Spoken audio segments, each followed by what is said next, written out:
Welcome everyone.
Welcome everyone to the Yissilmissil Productions channel. My name is Steven Yissil. And today, let's talk about it. Hey Zenray, good to see you here. We got a video to watch today from 8 years ago. So strap in, get ready for more disclosure here.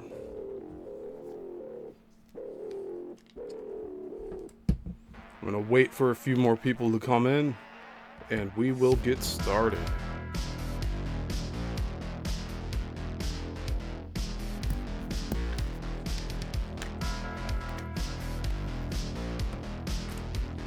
So this show does the best on this channel for some reason. I try to do other stuff and everyone continues to want to come here for this content. So hats off to you. Give the people what they want, right? We'll give the people what they want.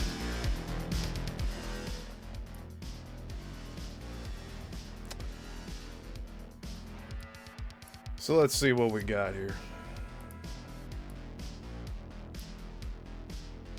We have lawyers charge of the equity union instead of performers, and their money bag orchestra, and the multi-billionaire snob in front of the.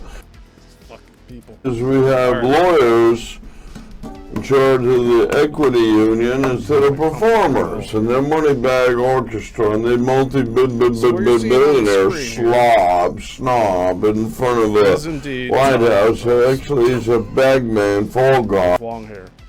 But we're going to listen to that. We're going to get a whole bunch of stuff going today with that.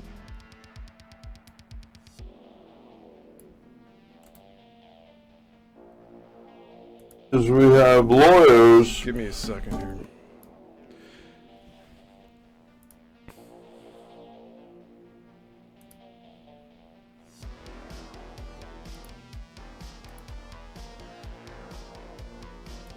Okay. Protect. Okay, I hear it now. So we're going to watch that today.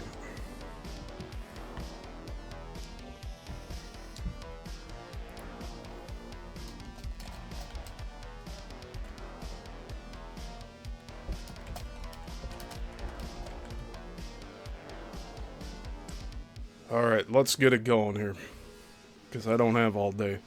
And I'm not doing anything with sports today, if you're curious. I don't follow that. So we're going to do this. We're going to watch this hour video.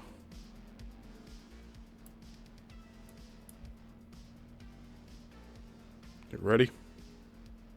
So all I know here is that we have an 8-year-old video. Tom has long hair.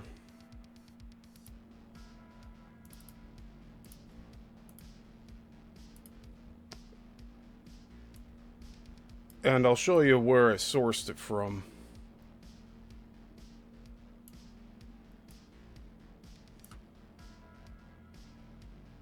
This is the I want to say this is the interviewer.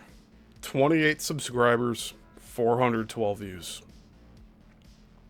Tom brags a lot about numbers and stuff, so there's another one for him to brag about, right? If there's anything to brag about. So what I understand is that this was some like local network broadcast, something like that. Some ham radio VHF shit, okay? He thought this was a good idea to go on here and talk all his nonsense. And we're going to hear it again, like he repeats himself so much. But, yeah, let's get this going. Before I start, though, make sure to like the video.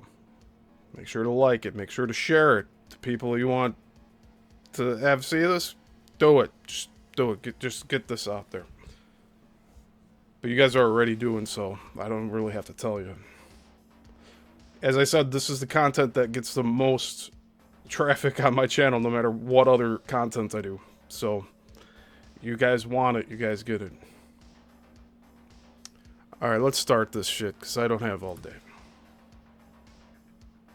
In charge of the equity union instead of performers, and their money bag orchestra, and the multi-billionaire snob in front of the White House. Actually, he's a bagman, fall guy. They're protected as paranoia nigomania, telling him under gunpoint, "You're the president of the next 3 years, dude. Read the teleprompter. You're sure I can be presidential?" And he goes about sucking up like an energy vampire, pretending to be president. He's really dodging the IRS and thinks he's smart, and he's just reading the teleprompter.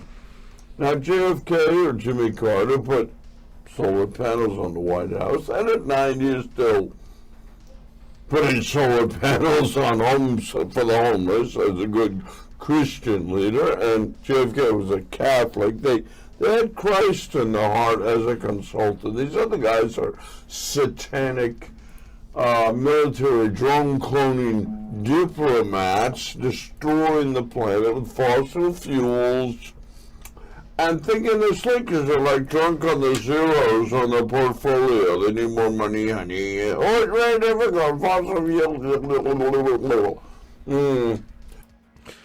What the fuck? What the fuck? I don't know what to say. Tom thought this was a good interview to do, though. Bob, pretending to be a representative of us when in reality they're just, well, as we know, millionaires. No, billionaires. No, multi-billionaires. So ridiculous. Anyway, thank you, Ron, for videotaping, and Michelle. We got a few tech directors in the audience, and you for tuning in. How fucked up is this? Not only do we have piss poor audio, but this dude that's interviewing him seems like he's on multiple drugs. Like, what the fuck? Or he's taken multiple drugs for multiple decades. I don't know what the fuck to call this. Let's keep going. 500 entries. Wow. Authority versus majority. I staged twice on about the CIA implanting dictatorships and a black comedy about an out-of-control dictator who thinks he's slick and getting new torture gadgets and a comedy on this whole nasty stuff. Tom already doesn't want to be there. Documentary film about the history of the CIA actually destroying the authentic democracy and creating these dictatorships to suck the country dry of its money, So you see, Tom was going along with all this anti-Trump bullshit back in 2018. He just jumped the fucking bandwagon, and now he's like talking nicely of him. Whatever. I don't care his political stances, Tom, here. But this is showing who he is. This is who he is. You could say that everybody changes 8 years from, but he's still going on shows doing this shit. So I'm comfortable with saying this is who Tom is. Forget about the long hair for a moment and just place him into today in 2026, and he's doing the same shit. And got recruited. I told him, you're going to be Pat Robinson's right-hand man. You're going to be his face and all that stuff, believe it or not. So it's like a Forrest Gump life I've led. And next thing I know, I caught the interest of a associate dean. You can imagine the firestorm on this one. An associate dean decided he liked me a lot, so he asked me to go to D.C. with him. Okay. I think I was having the video play while I spoke, so now going forward we'll be pausing it this way. So my apologies on that. Anyway, Tom, what's your story? I'd like to know because it's sort of an interesting one. Yeah, well, before I had the hair, I was at Pat Robinson's religious organization. Before I had the hair, you see. I was at Pat Robinson's organization. I was put with 2 honeypot wives, and my 2 sons got killed. Okay, let's see how long it takes him to talk about his sons here. And again, I'm kind of foggy on the timeline here, but this guy's a fucking liar. So, let's see what he says. At Pat Robinson's organization, the 700 Club. Pat Robinson, that pseudo-Christian money maker. I actually was being cast by him to be the face of the Christian Coalition. I was to be your Ralph Reed. I had the dimples, the blonde hair, and they thought I was their boy. And so I was going to school, a student, and got recruited. I told him, you're going to be Pat Robinson's right-hand man. You're going to be his face and all that stuff, believe it or not. So it's like a Forrest Gump life I've led. And Forrest Gump IQ, too. Mr. Genius here.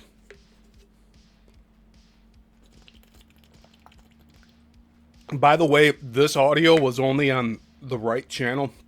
I had to throw this into my editor and fix the stereo so that you hear it on both sides. Sometimes this type of media doesn't play back at all on smartphones because smartphones are one speaker. And if it's on a certain side, you won't hear shit. So I went and took this. There was split into 2 different half-hour uploads, and I combined them into one video. So I already did more editing work than this motherfucker did up here. But anyways, I cleaned all this up so that we could, like, manage to listen to this bullshit. And there's only 400 views on this thing. 8 years on the internet. But I feel people need to see this. Next thing I know, I caught the interest of a associate dean. You can imagine the firestorm on this one. An associate dean decided he liked me a lot, so he asked me to go to D.C. with him. Ooh, with other professors to, sweet on you. So he asked me to go with professors to Washington, D.C. to work on his Opus Magnus, which was all these little blurbs about communication journals, right? He's going to put it together, and it was already done at the Library of Congress.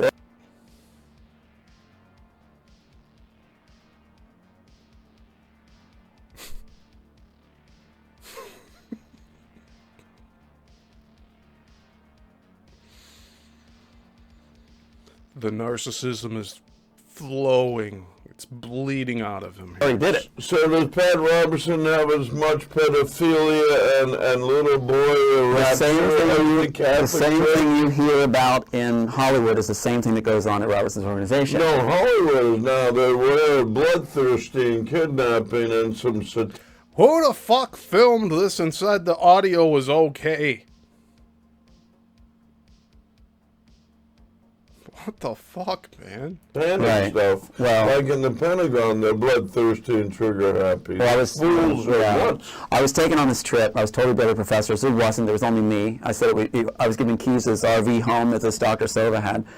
And he's like, other professors are going to come. No showed up. And he said, it was just going to be me. And he takes me up to this Cherry Hill camping site for motorhomes, and the show began. He didn't want to work on his manuscript. He just wanted to play. Oh. Did you partake in it, Tom? I want to know. And so he tells me all about Pat Robertson being gay, and that if I say anything, I'll be going down. Meaning disappeared. I will go down. You will say goodbye. So for Matrix fans, if you want to know where the Matrix story actually comes from, it comes from my experience with the religious right. And so I thought, I'll whisper through art. They took everything away, everything. They took away my jobs, my education, everything. When, in fact, what they were offering was a girl named Christina, a beautiful home. They're going to give me this, set me up, and that's what they do when they recruit you. They give these real perks, right? Even your wife, and they'll set you up, and you'll be the face of the Christian Coalition. But since I answered the questions wrong, which one of them was, the Better Business Bureau wants our records. What do you think, Tom? I said, well, if we have nothing to hide, just give it to them. Wrong answer. The right answer they want at that organization is that we answer to God, not to government. But wait a second, aren't they part of sort of a CIA front? Yeah, they are connected, because what happens is, I found that out when I wrote my screenplay. So when I wrote this screenplay right here, The Immortals, which is really cool, this is what I wrote to whisper through art. There it is, the prop that always gets shown but never thoroughly investigated. Hey, Midwest Mangler in the chat here. How's it going? I'm doing well today. I have really good energy today, so I wanted to get another one of these videos out. This is a backlog. I wanted to do this. I wanted to cover this interview several months ago, but we're doing it today, and it's an 8-year-old video. So this is Tom in his element. 2018. Bashing Trump. Touting his script, never showing it. Just showing the cover page like he is up here.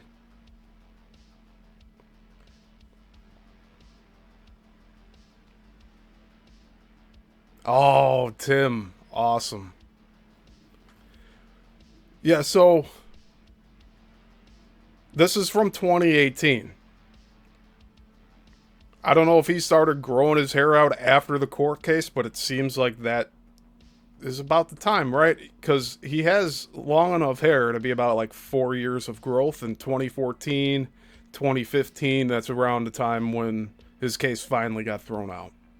You know, because he walked out of his deposition. I'm pretty sure that's what they nailed him with. What the plans were with that megalomaniac. And basically what he was doing was he said he was going to stage the return of Christ. And so the Matrix, if anybody's fans of the Matrix, you'll see at the end there's a scene where identical figures face off, and you see a cross on Neo's chest out like this, and the pulse, you know, the one... Look, he just gives this dude the script, and he's letting him thumb through it. Tom's gone on other shows and said, let's release the script. I had a conversation with Midwest Mangler last week about this.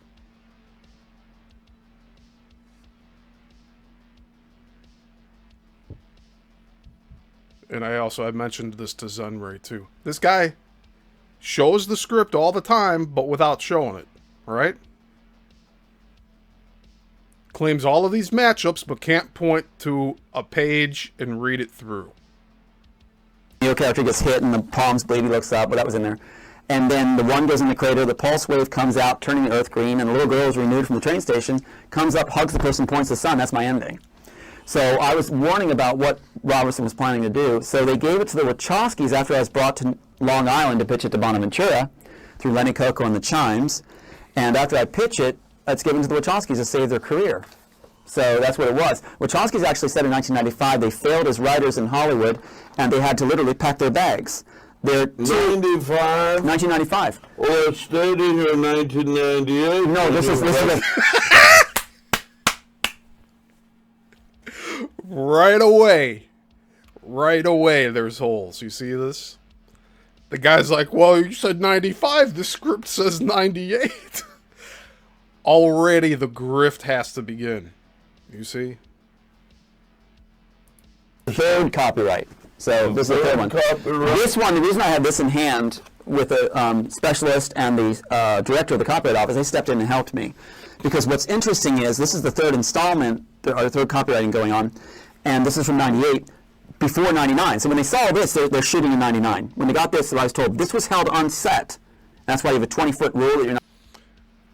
Again, Tom is fabricating right here. The shooting schedule of The Matrix. Oh my... There was like maybe 3 months left. They were already in production when this motherfucker went and copyrighted this script. So there's no way they could say, that Tom can say, that the Wachowskis used his script on set. Unless you take Tom's word for mailing in a copy of the script that he never got back. I don't know what to tell you. But he said one of the stunt coordinators had a script, or saw the script. Okay, that like they had an account where they witnessed the script being used on set. Where the fuck is this guy? Where's all the other crew members that heard about this or saw this? Because crew members gossip. I would know. I'm a director. I've worked in crew. I've worked as an actor. I've studied the entire film industry for the most part. There's a whole other slew of films I've never seen, but I mean, that's neither here nor there. I've studied the art of filmmaking.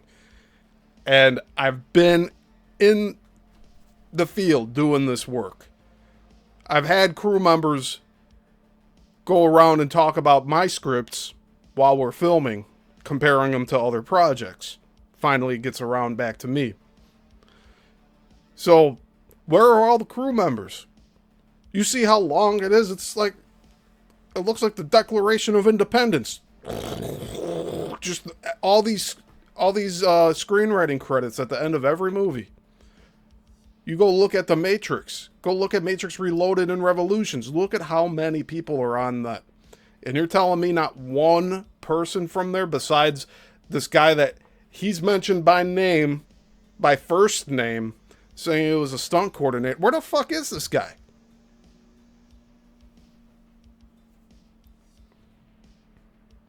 Yeah, Midwest Mangler says, always wondered why Tom never went through his screenplay with you on the air. Just shows the cover over and over again. Yeah.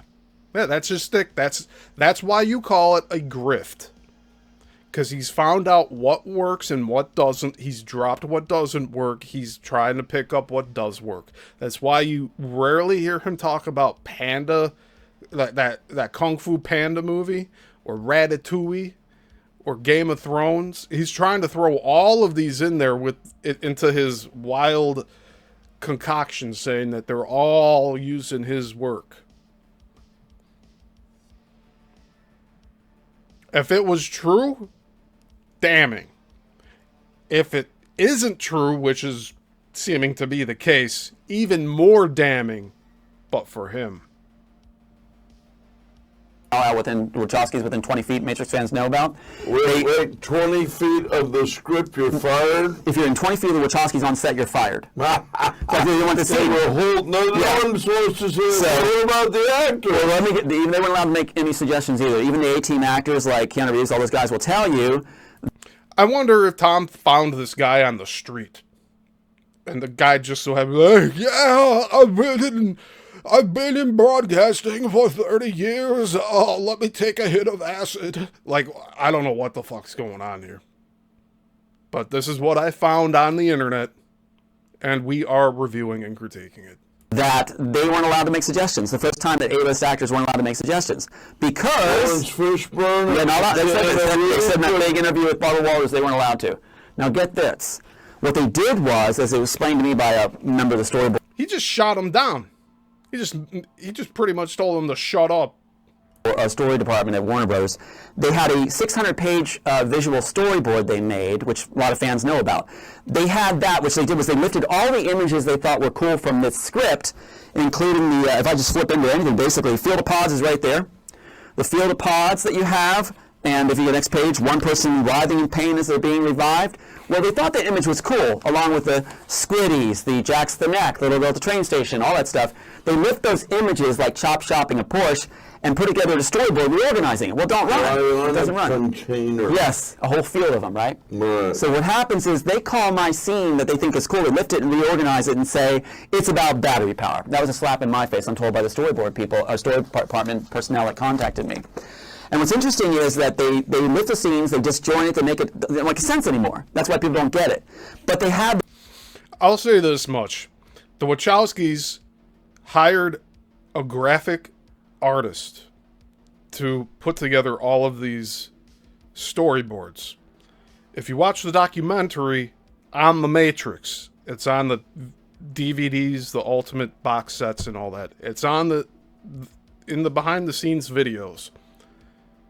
You hear the Wachowskis talk about how they hired this dude, they liked what he produced, but more than that is when they saw the renditions of the storyboards with all the cables and all the steampunk, cyberpunk stuff, the Wachowskis just said, yes, that's exactly what was in our heads. Now, the Wachowskis can't provide any evidence for that, right? They don't have any drawings like that of their screenplay, right? But they hired the storyboard artist to make they pretty much did a storyboard for every scene in the script of the Wachowskis. And the Wachowskis were just like, yeah, go publish it.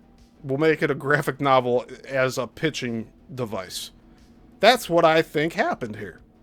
And again, this is my opinion based off of everything that I've gone through listening to this guy talk on my show, and then digging through everything else that I've found along the way. But again, we're not hearing word for word from the script here. It's a common thing that's been happening on every podcast that he goes on to. This on site with this visual storyboard and thought they could make it fall together. Now I'm going to blow your mind, I think, with this next one. So you have a script titled Immortals, right? I submit it. I'm told to submit it to Bonaventure in New York in 1993. What's interesting is you see the Wachowskis do this. This is from the Copyright Office website. which you'll see there. They see assassins there, right? Assassins. Wait a second. You like channeled or wrote this inspired. I wrote it in screenplay form. 1993. 1992, 93. That was before they even had laptops. That's right. That's right. I did it on a Brothers word processor. And so you were really I still had the prophetic. floppies. Yeah, I still had the floppies. Well, what's interesting is you'll see there the Assassins is copyrighted by the Wachowskis, right? Yeah. But nobody copyrights the Matrix title.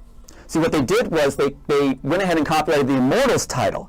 So here you'll see De Laurentiis, who claims they found the... You can see for yourself, and you can tell you all. And nobody can get copies from the Copyright Office without written permission from the original author. Which means everything that Tom has said about you can go to the Copyright Office and get it, and get the Immortal script, you cannot do that without this asshole's permission. That's something he leaves out of every interview he does. Audience. De Laurentiis right here, you see that? So the Wachowskis' original title was The Assassin. No. That was the film they failed on. They said that Matrix fans know they said they had to pack their bags and leave in '95 because they failed on Assassins. They had to bring another writer in, so they wanted out of Warner Brothers. So what happens is on this piece right here, you'll see the date right here, 1995, right? Yeah. Same time. Dino Laurentiis, what he does is he realizes the Wachowskis may not float this, they may not qualify.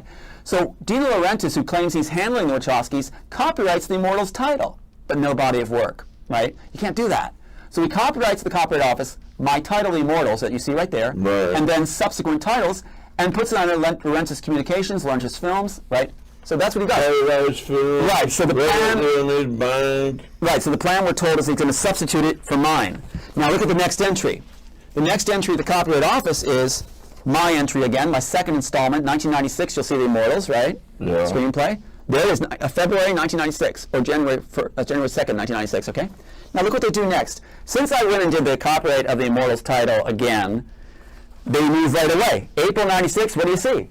The Immortals is now switched off of Laurentiis Films. He gets off of it and puts it in charge of New Image Films. But that's not going to hold water. International Nevada. Right, so what happens is, now that's not going to allow them to steal it, right? So they do a very clever thing, which is actually kind of dumb at the same time. It says Cyborg Cop 3 and 12 other titles. They're covering on Demolition Man, because they borrowed me for that. Now here's the fun part. You ready?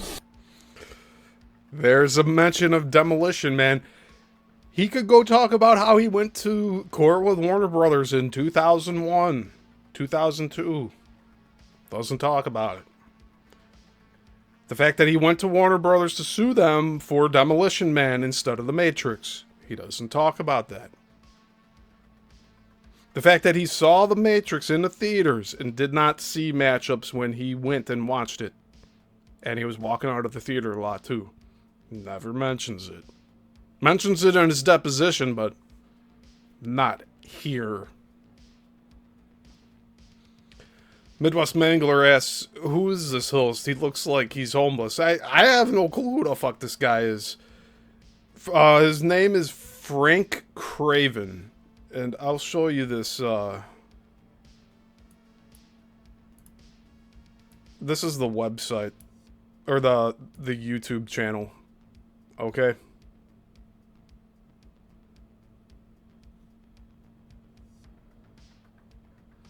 I don't know who this guy is.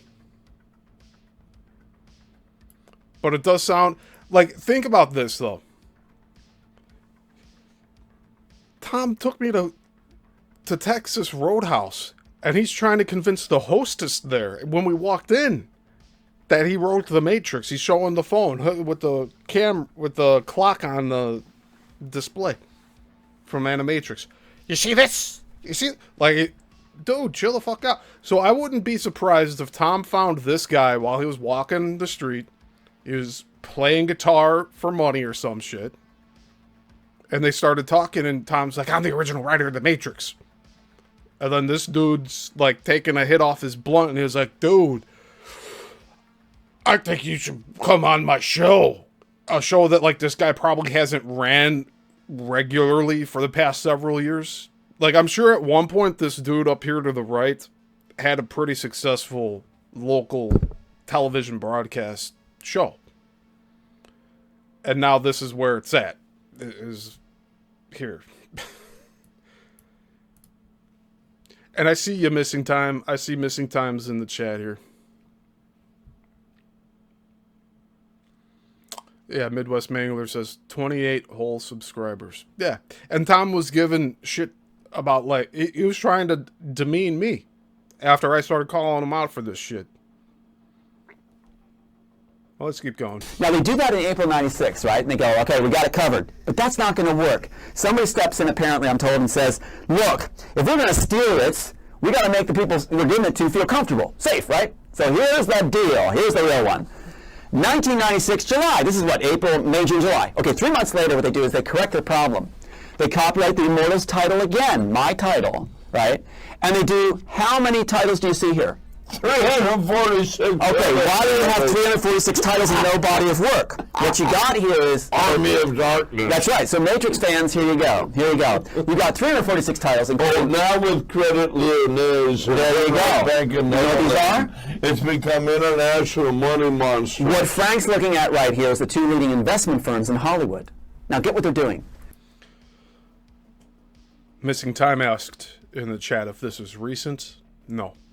This is from 2018. So this is pre-COVID. This is about 4 years removed from Tom's last court case that he walked out of his own deposition from. These guys are claiming ownership, the investment firms in Hollywood. This way, what I was told that a lot of studios like Sony, Disney, Warner Brothers, Film Tracks... Well, there's also distribution now. Right, but they all had their take on the work, see? Wachowski's wanted it really bad. They call it the Science Project, right? In fact, they're on camera saying, in an interview that a lot of fans will know, they're asked, I think it's Wired, they're asked, you know, what do you have next after Assassins? They go, well, we have Plastic Man and Carnivore, right? Plastic Man's about a guy who defecates radioactive material. Carnivore is about a guy who eats rich people. They're still trying to peddle those scripts, right? That's the original material. Then they say, pause, in the transcript you'll see pause, and they say, we want to be given the Science Project. Very interesting that he mentions about the Wachowskis having a script called Carnivore about someone that's a cannibal that eats rich people. Sounds like some commie bullshit, right? I don't know. The Wachowskis were from Chicago. I don't know what the fuck happened. They must have taken some sort of deal because they are continuing to this day playing dress up. I don't know what else to say. These guys that should be on the level of, like, Peter Jackson in terms of film culture. And they go and do the whole dress-up thing. Like, I don't get it. Keanu Reeves loses his girlfriend and an unborn baby or something like that. I don't know. He had some sacrifices happen. You take all these things into account, and then Tom goes and repackages all of this to suit his needs. All right, want to direct the Science Project? Hey, wait a second. We're talking about the Matrix, and Tom Althouse is evidently the original author of the Matrix, and he got screwed out of Hollywood. Hello? Yeah. But you know, when I Googled you and this whole thing, evidently you went to court and you lost. No, it's not like that. Variety You gotta look. You see, the host brings it up, and Tom just dismisses. Unreal. Something like that. Yeah. I read it on the internet. That's right. That's what they're going to say. Because what happened was they provided their own attorneys for me and their own judge. And the judge, in the order to dismiss it, what does he say? In the summary judgment, he takes the summation, in the summary judgment he says, it's not worth going into the matchups to discuss them. Well, excuse me, you're supposed to discuss the matchups. That includes Jack's the back of the neck, Squiddies, Zion, identical figures at the crater, the train station scene, the field of pods, and he says he doesn't want to discuss them because he doesn't want to get caught. He didn't sign the order. Let's go back and rewatch a portion of that. Thing, evidently you went to court and you lost. No, it's not like that. Variety You gotta read look. something like that. Yeah. I read it on the internet. That's right. That's what they're going to say. Because what happened was they provided their own attorneys for me and their own judge. And the judge, in the order to dismiss it, what does he say? In the summary judgment, he takes the summation, in the summary judgment he says, it's not worth going into the matchups to discuss them. Well, excuse me, you're supposed to discuss the matchups. That includes Jax the back of the neck, Squiddies, Zion, identical figures of the crater, the train station scene, the theater-pods, and he says he doesn't want to discuss them. Neither do you, Tom. You don't talk about this shit anywhere. Should we talk about it here? I'd love to see if there's matchups. I'd love to. Oh, you don't know how much I want to do that. Because he doesn't want to get caught. He didn't sign the order. So it's fraud on the court. And basically what you have... And fraud in the podcast with Tom Althouse. I want to show you this too. What's Fraud on the court. That's right. not the first time court is fraudulent. So that's what's going on. Well, here's the fun part. The fun part for Matrix fans is it just came out with Altered Carbon on Netflix. Altered Carbon is... But Netflix is partners with Mike Lang and Harvey Weinstein. So here's another thing.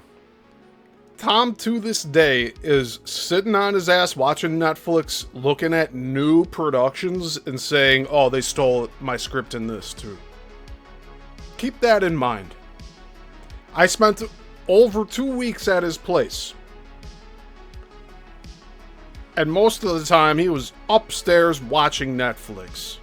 Not doing work with me. The moment had to be right with him.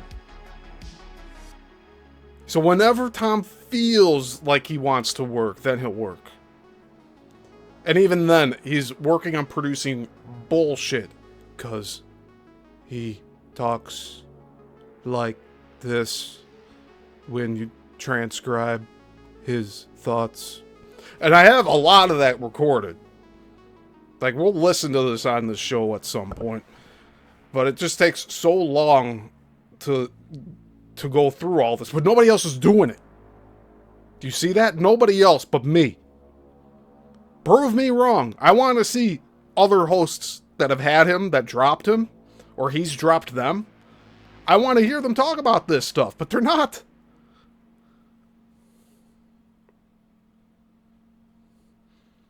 Midwest Mangler says Netflix supposedly stole his ideas and made them into the Black Mirror series. Again, unsubstantiated claims.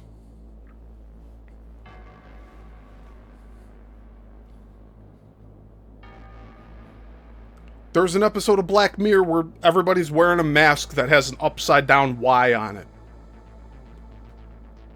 Is that some sort of message to me? Black mask, white Y, upside down. Sure, if I look into it long enough, yeah, I'll probably say, yeah, they're trying to send a message to me. But what the fuck? There's like a line here. You could watch entertainment and find similarities in yourself, and that's how you go and be like, oh, like that character, I could see myself as that character or this character. Or I can relate to them. Like, I understand why they're doing what they're doing. But when you cross a line where you're saying, that's a direct message to me. How important do you think you fucking are? He thinks he's the biggest fucking deal that nobody's talking about. I don't know. Still waiting to hear back from Roseanne to see if she watched any of this. But I'm not holding my breath. Like, Roseanne's a proud and open Zionist. We don't need that shit. Tom agrees with her. He'll pull out the tiny hat if it conveniences him. That's how much of a fucking slime ball this guy is. And what's interesting is, on Altered Carbon, the director was mentored by Joel Silver, who mentored the Wachowskis, right? So they're calling it Matrix 4, basically, in a way, and they're saying that it is about rich people in the future having immortality, and the poor are pawns, and a man comes back from the dead to right things. That's exactly my screenplay. That's my screenplay. So they're ripping off completely, right? Well, wait a second, this is the original puppy you wrote in 1993? That's right. Joel Silver, if fans look, Joel Silver actually says in 2003 they do the Animatrix and second installment and third installment of the Matrix. He says, we hope we used up the rest of the story. We hope it'll tie together. Well, if you're a multi-million-dollar company and you're writers, you know if it ties together. But see, they shot it off the script and the storyboard. No, again, time out. Every writer knows that now, especially by the time the actor, cinematographer, director throws in their creative genius, they throw their arms up and say, this was not the film I wrote. It's very typical. No, but the Wachowskis wouldn't allow anybody to do it. They would allow anybody to claim. And now let's just give a nice summary of the story of Matrix and how it resolves. Because a lot of people I talk, they scratch their head and say, well, I don't know, it's a little confusing. Well, and they made it on that way on purpose, right? Well, let me tell fans or people that are watching, if they go to matrixredeemed.com, matrixredeemed.com, you'll see the original script that we just hold up there. And you'll A website that's no longer available. So you see, I don't know what happened here, but there's multiple people that were working on projects with Tom that now no longer are associated with him, and he has websites that get pulled. They were probably funded by people he cut off. Is this picture starting to become clearer now? see 190 matchups. It's all there. And it makes sense. It ties together. That whole battery power thing, when they say the field of pods and they say we can't control human will and how do we control them, and the architects babbling on, what actually you have is, in my scene with the field of pods, is the architect bringing back his top 100 on test subjects one at a time who are writhing in pain as they're being brought back. It's not about battery power. The equation involving free will, which I wrote, involves if you have an architect who's going to be immortal, the big problem he's going to face is the atrophy of his mind, not having enough intellectual stimulation. So you have agents that stir up trouble. He knows everybody's free will are going to do. Maybe Tom's mind atrophied. And now this is him trying to grasp whatever former life that he was pursuing. He's... I don't know. It's like, I want to feel sorry for him, but he's actively duping the public. I have to do this. Like, he could be on the spectrum for autism, doesn't fucking matter. The guy's a fucking liar. Alright? Every choice we're going to make, and then that keeps him fed and stimulated. Then he replaces it with a new source of power that you don't need to renew. That Western civilization's conditioned to give glory and worship over to. Well, time out. That's what's happening today, folks. Divide and conquer. So many apps, so many new upgrades, and like Facebook and all these other things, and then the Messenger and all this other stuff going left, right, and center. People are confused and diverted. It's divide and...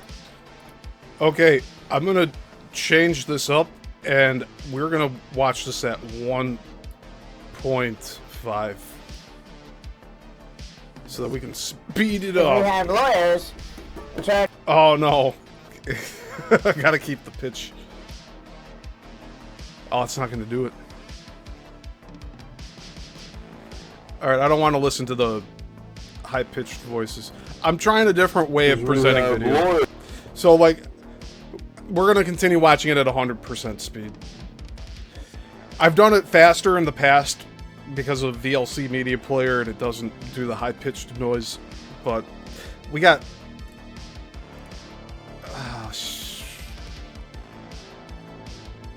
we had like 40 minutes left, right? Altered Carbon on Netflix. That throws in their creative genius. People that are watching, if they go to matrixredeemed.com, matrixredeemed.com, you'll see the original script that we just hold up there. And you'll see 190 matchups. It's all there. And it makes sense. It ties together. That whole battery power thing, when they say that... Now that's incredible. Are you trying to tell me that Tom had somebody else spend their time and energy to post all of those matchups on his website, and then Tom cut them off? And so in retaliation, the guy that, or gal that he cut off, pulled the website down since they were paying for it and not Tom. Does that make sense? Does it make sense to me? Field of pods and they say we can't control human will and how do we control them, and the architects babbling on. What actually you have is, in my scene with the field of pods, is the architect bringing back his top 100 on test subjects one at a time who are writhing in pain as they're being brought back. It's not about battery power. The equation involving free will, which I wrote, involves if you have an architect who's going to be immortal, the big problem he's going to face is the atrophy of his mind, not having enough intellectual stimulation. So you have Also, I don't want to hear the bullshit from Tom saying that he's the only one that came up with a story that involves living forever. But here he is trying to claim that. Agents that stir up trouble. He knows everybody's free will we're going to do, every choice we're going to make, and then that keeps him fed and stimulated. Then he replaces it with a new source of power that we don't need to renew, that Western civilization's conditioned to give glory and worship over to. Well, tell me, that's what's happening today, folks. Divide and conquer. So many apps, so many new upgrades, and like Facebook and all these other things, and then the Messenger and all this other stuff going left, right, and center. People are confused and diverted. It's divide and conquer, because when we're focused on dumping Trump or whatever movement we need, eco-friendly energy versus fossil fuel industry, etc. I'm surprised Tom's not out there right now doing the whole anti-ICE protests. It'd be right up his alley. This is what Tom is. Anti-Trump. He's sitting there, look, he's just sitting there being like, oh yeah, I get you. I get you. The Me Too women's movement, Black Lives Matter. This situation, the best way that they tackle you is left, right, and center, up and down. You don't know where you're going. Hold on a minute. Is Tom sitting here with his eyes closed? Yeah, let's just look at like this for right now. They're coming. That's what's sailing here in America. Now, Right, we're on topic today with Tom Althouse, who evidently has the original script and the original idea of the Matrix that was stolen by Hollywood and the Wachowski brothers. He's getting pissed. Let's go back a few seconds here. Watch Tom's body language. And the best way that they tackle you is left, right, and center, up and down. You don't know where you're going or coming. That's what's sailing here in America. That pierce of the mouth. That's what I wanted to pause on. Right and center, up and down. You don't know where you're going or coming. That's what's sailing here in America.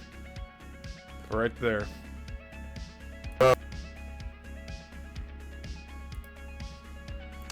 The attention's off of you now, for now, Tom. And you're pissed about it, aren't you?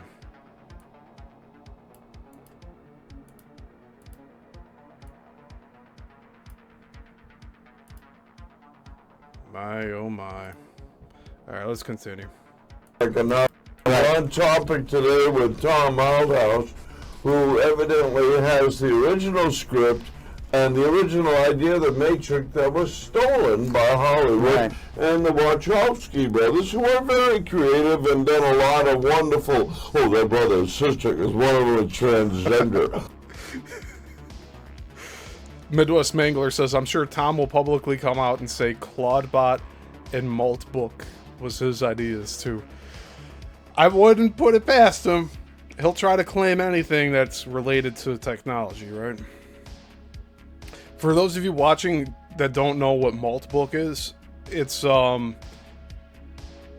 like an AI forum where all the users are bots, are AIs, and no human can input anything on it, but they can observe the message boards. And the AI, they're talking to each other about basically taking over the fucking world. It's kind of wild. But yeah. Let's give Tom like 3 to 6 months if he's still doing these interviews after I completely bury him here. If he's continuing to go on and talk about this stuff, he probably will be talking about Maltbook at some point. Right. Well, they're both now. But anyway, they are filmmakers that are the darlings of Hollywood, like the Coen brothers or whoever. And they got their thing going on, and they've done some good stuff. But as far as The Matrix is concerned, there's a little bit of dubious story, not only from what you're clearly explaining, but evidently there was some black woman who won a case. She didn't win. She didn't win. It's Sophia Stewart. She contacted me. What's her story? I read that. So, here's Tom saying, oh no. The paper said that Sophia Stewart won. She says she won, but she didn't win. And then, earlier, this guy was saying, hey, the internet's having articles out saying you lost your case. No, that's what they want you to think. That's what they want you. It's all upside down, huh? Well, here's the deal. Let me put it together in a little pie here.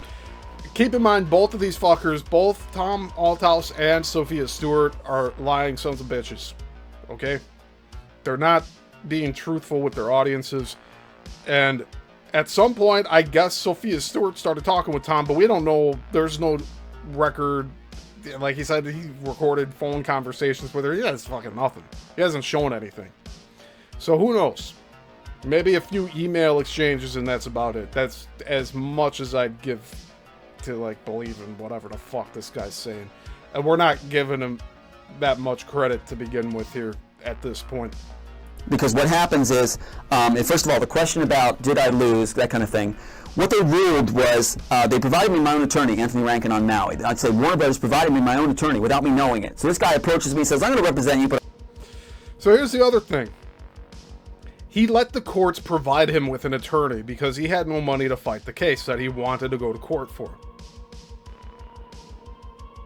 And then he's complaining about the court-provided attorney being connected to Warner Brothers.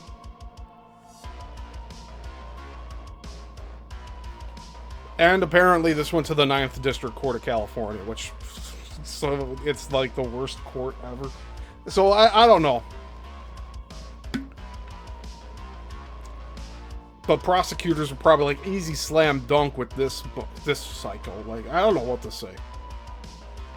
But he walked out of his own deposition. We have the audio here on this show. Go back to like episode 13 or something. I think we had it then. But it's all here. We listened to it in its entirety. He recorded his deposition himself. Tried to pass it off as the other lawyer swapped his tape recorder in his pocket or some shit. No, he walked in the building with a recording. He had it recording the whole deposition until he walked out, left the building, and crossed the street. And he was on the phone with someone else at the end of the clip. I played it all here. He gave that to me to use to document his journey. He said, I'm part of the story now. At one point, he said that. Now, you can't edit me out. Sorry, I'm not... But we get to draft 300 of Tom's story. And I'm still going to be embedded in it. Because you type his name in the search engine in YouTube, and my interview is the first thing that comes up. It's your mistake, Tom. You didn't want to be truthful with everybody here, and now you have to suffer the consequences. 100,000 and all this kind of stuff. I knew who this guy was. Next thing, he's like throwing our case. What he said was, you can't claim the Matrix, right? You can't claim the Matrix. You can claim Matrix the second and third. And then this is why the case was lost. They said, and he worked in conjunction with the other firm that represented Warner Bros. Look at the host here. The host is looking... So they're looking at somebody off camera in production. But the host is looking like, holy shit, man.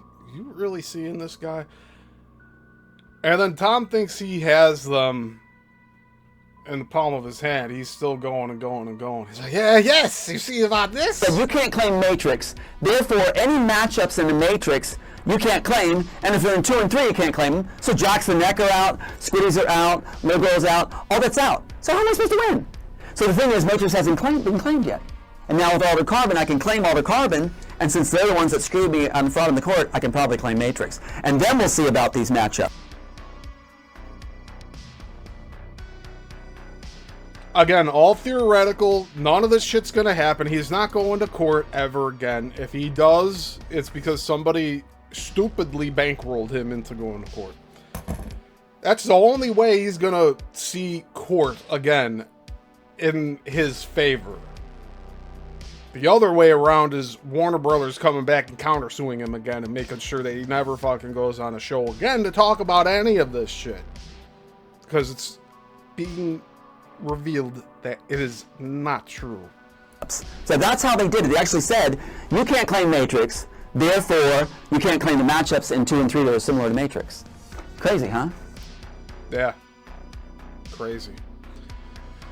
Midwest Mangler says, I only say that because when Neuralink became a thing, Tom went after Elon Musk, claiming it's his idea. Tom claims to be a technology wizard after all. Yeah. That's all Tom talks about these days is Elon Musk. It's like he substituted out that Pat Robertson story for the Elon Musk thing.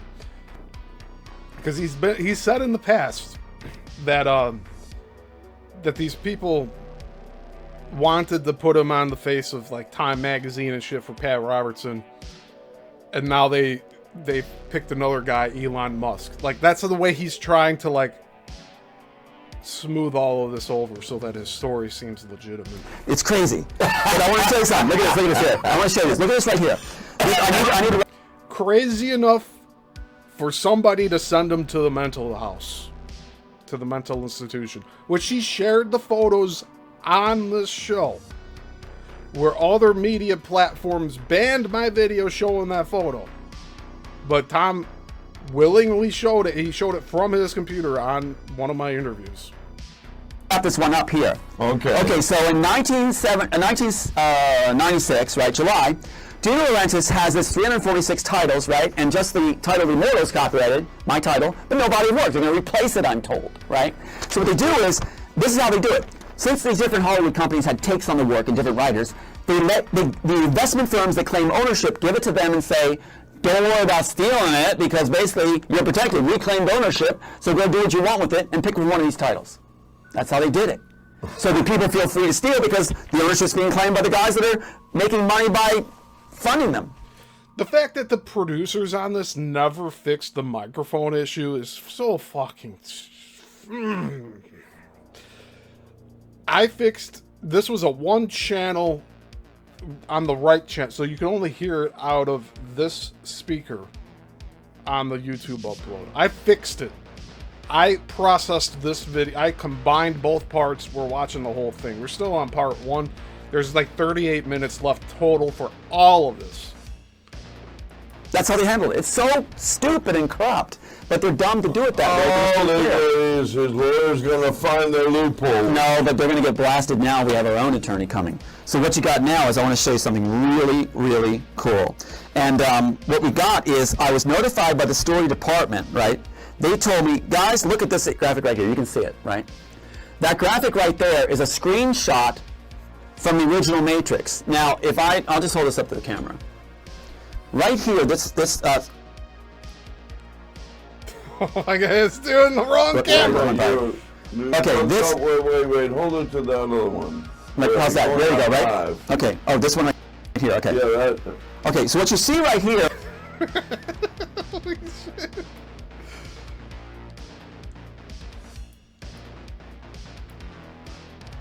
Yeah, if it's not all whitewashed out here, right? Holy shit. Is, if you can see that's okay, this is the original shot, the first graphic ever put in the Matrix story, right? I'm notified by a guy at the story department who's a real hero. He calls me up and he says, Tom, you're being screwed, basically, right? This is after the article first broke. The article first broke? Yeah, you got it. The article first broke. And so what they did was, he calls me. He says, Tom, your birthday, 38, is there for the year 99. That's Tom's claim here. He wants to remain anonymous. And on this sheet, you're going to see my birthday, which is supposed to be at the time July 22nd. Back here? Okay, July 22nd. You're also going to see my dad's name, John A., as Neo's dad. You're going to see my name, Thomas A., as Neo. And you're going to see my high school, Central West High, as Neo's high school. Didn't he say... He said that his government ID had his wrong birthday on it, and he's changed it since? And that they used his wrong birthday. So his birthday changes from The 22nd to the 2nd or some shit like that. It's 2 different days he claims his birthday is. And that one of them's Friday. Well, how the fuck did he get a government ID with the wrong birthday and then change it to the correct one? How does that even fucking happen? You need to bring a birth certificate in just to check. Like, for my government ID, I have my shorthand name Steve. And I need to bring in my birth certificate to change it to Steven because that's my full name. But my government ID says Steve. So you have to bring in a birth certificate to change your birthday. And how come it got erroneously put on his ID like that to begin with? How did it happen? Unless he had a fake ID to push his story along. Who knows? Who knows? These are questions that this guy loses fucking mind over for days on end because, well, he's lost his mind over one tweet from some rando nobody. And here, I don't even want to know what he's doing. If you're watching now, Tom, yeah, congrats. Like, I don't know what to tell you. You fooled a lot of people, but no more. It's all on here. And then you're going to see Michelle McGahee, the art director, listed as Neil's mom, and Owen Patterson, the production manager, listed as the other school. Now that's the joke. And Suzanne Bolgen, if fans look at it, Suzanne Bolgen did an article in New Zealand, right, where she said anything in for a split second is for the Wachowskis' entertainment only and eyes only. This is in for a split second upside down. If fans go to the Matrix scene, you'll see this. Just freeze frame this shot where they open the pamphlet. Hey, give me some other proof that you wrote it. Come on. Well, that's fantastic. Later in Give us some other proof that you wrote it. Come on. And Tom's response is, but that's fantastic. What do you mean? Come on. Spit it out, Tom. Give us more. What? This is already great. I have to produce more evidence? You're being unreasonable. Like, get the fuck out of here, Tom. Matrix, later in the Animatrix, they have a clock face. What they do is they have a clock face, I was told about this, Here we go. in Animatrix. And what you get is, which is really cool, you get my exact birthday. Now, you can't even win the lottery this way. I mean, you can't, that's like the exact Well, they used your birthday. 7/2/59, exact birthday in the Animatrix. Now, what's interesting is the records that USAA Insurance was giving me my insurance verified. In 1996, they found a record that said my birthday was July 22nd. That graphic over there from 1999 says July 22nd. This one says July 2nd because they got it right in 2003. My birthday is July 2nd, 59, one before the 60 right there. So Wow. that's really cool. Yeah, it's mind-blowing. That's why... So he was born in 59. Jeez. We went over this before. So, chat, guess how old he is? It's pretty basic math. Oh. This year, in July, he will be 67 years old. So that's a major coincidence that might have been on purpose or on accident. It was on purpose. I was told it was on purpose by the gentleman that contacted me. They're just ribbing you or referring to you? They're getting a leg up on Warner Brothers, first of all. See, they were angry at Warner By the person that contacted me. You see how he doesn't give details? Brothers over Assassins. They brought... He should have an entire story talking about the time that somebody contacted him. He should have a fake name. We're going to call him John. John from the story department called me one day. What was he doing that day? You see, like, he's not saying... A lot of this becomes unsubstantiated when he just glosses over shit.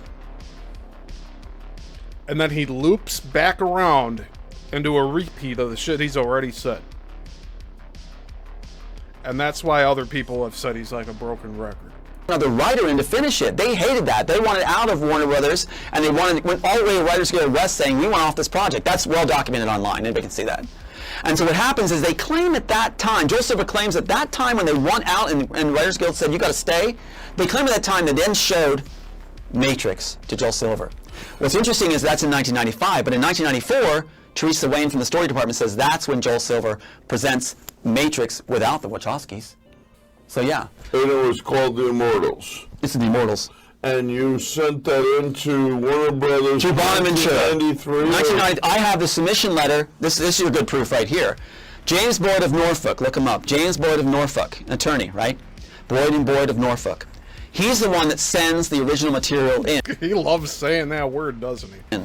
In June 25th, 1993, they said, their attorney said, Warner Brothers attorney said, Norfolk, Farfuck, look it up. That's Tom Althouse for you. he'll never have the file. He does. He did an affidavit. I got the full file. I got the script, story treatment, tracking number, receipt, music, character breakdown, affidavit, submission letter to 4000 Warner Brothers Lane, care of Elizabeth to Diane Bell's head of the story department. Elizabeth is Bonaventure's friend. And what happened to all of this evidence that you submitted this, Tom? Where'd it go? Did you lose it from running from one state to another, one country to another? He was living in Canada for a while. This dude's a traveling circus. That's what he wants this to be. That's why he's going to UFO conferences right now. With David Hatcher Childress, of all people. He's trying to poison the well of real world research. This guy being on a panel for any conference taints the names of everybody else that's on that panel. I think he was oft, shut up, and suddenly silence, like I think Kate Spade and Anthony Bourdain were suicided when the nice popular anti-Trump. You talking about James Boyd? I'm talking about your lawyer that submitted all this No, he's stuff. still alive. Oh, well, what is this business about? Why isn't he defending you now, then? This host is doing an excellent job of trying to get to the bottom of all this, but Tom's not allowing it. And this guy's getting frustrated now. It's like, just talk some real shit with me, man. Show me the beef. Where's the beef? Show me it. Not in your pants. Show me the evidence. He couldn't. I was approached by Anthony Rankin on Maui when I wasn't even planning to do a suit. He says, I want to represent you, Tom. I'm a fan of The Matrix. I'm getting goosebumps. I'm going to put $100,000 in, and I'll use some of that money out of my own money to buy a copyright attorney on to do this, and I got to do this. You got to get justice. I'm like, I didn't even plan to do a suit. But they were doing that to get control of the work, because when we went to file after 2 years of preparation, running the clock of statutes out, he then files it pro per, whatever it is, like where you're just on your own. Pro se. Pro se. He files it pro se on the day without telling us. He files it pro se. And it strips it of the most biggest matchups. Holy Moses. So that's how I do So it. now where do we stand? You came in town to New York today. We're taping on November 2nd, 2018, folks. I'm FrankCraven.com. This is Tom Althouse. You're watching What's Ailing in America. And he evidently wrote the original Matrix movies. Right. Now, you saw an attorney today. What's the upshot? What's really cool is, like, he knows how Hollywood is, and he's like, we got a long shot here because this Klausner guy, who was appointed by Bush and Pat Robertson's dream team, got him in. His first appointment to the... Just get to the fucking point, Tom. This is Tom's... I guess this is like a positive for him. Like, in his own mind. He's thrown around so many names. He expects people to keep up and know who exactly the fuck he's talking about. This host brings up somebody else. Anthony Bourdain. And then Tom's like, oh, Boyd? Like, he's asking about a lawyer. So, again, we figured out from the deposition that Boyd is the first lawyer from 2001 that did the whole Demolition Man thing. And then Rankin was the second lawyer that he got for trying to go after the Matrix. I want to say in the early 2010s. Because I don't have the exact dates right now. And it got thrown out again. So what the fuck's going on? He's not going to answer. If anyone gets to watch him on a new live for some other host, get in those comments. Ask the hard questions. Make this dude sweat. He's way too comfortable lying his ass off. Courts in California, Hollywood courts, right? That's why they want it there. They control it all there. You know? Well, Hollywood's reeling, but since the Harvey Weinstein bust. Well, figure Harvey Weinstein's the partner of Mike Lang, and that's my wife in bed. I seriously got the email. I got the email from Mike Lang. Your ex-wife. My ex-wife. On my birthday, get this, on my birthday, they're after our emails. Their court guys were always after their lawyers are after our emails. They want the emails between my wife and I because they want to take down all this evidence we got. And so that includes evidence being transferred. She handled the evidence a lot. Yet Tom was making Facebook posts at the time after they submitted like an online court case in late 2009. This is said in that deposition audio. And then in 2010 is when they officially acted upon it and started going through the process. So let's go back a few seconds here, and I'll finish up this thought. It's on my birthday. They're after our emails. Their court guys were always after their lawyers are after our emails. They want the emails between my wife and I because they want to take down this. So he was making Facebook posts after he filed for the court case, and the other lawyers on the other side went and found all his public Facebook posts. And then Tom was claiming in the deposition that how did you get that? You're not supposed to get that. That's private information. It's public Facebook posts, asshole. But here he is in his deposition saying that the lawyer on the other side did something wrong by screenshotting public Facebook posts. This dude says he invented the Matrix. And he doesn't fucking understand how to use a fucking computer. I wrote it off as being an absent-minded professor of sorts. Not anymore. This guy's a fucking con artist. All this evidence we got. And so that includes evidence being transferred. She handled the evidence a lot. Wait a second. Mike Lang was known for producing Wichita. There's another one. No, that's a different Mike Lang. You got the Mike Lang from Miramax Films. All right. Southern California. Okay. All right. He does a lot of spoken word. And one of his projects was The Matrix. No, right now, Mike Lang is partners with Harvey and Bob Weinstein and Miramax Films.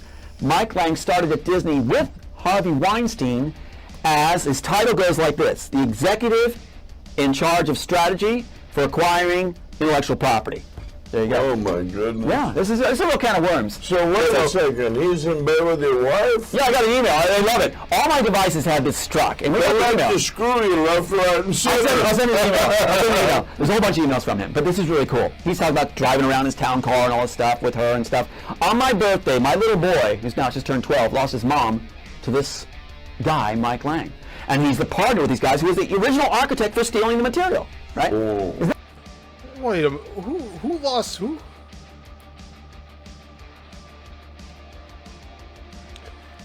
Yeah, Missing Time says here in the chat, host seems pretty chill.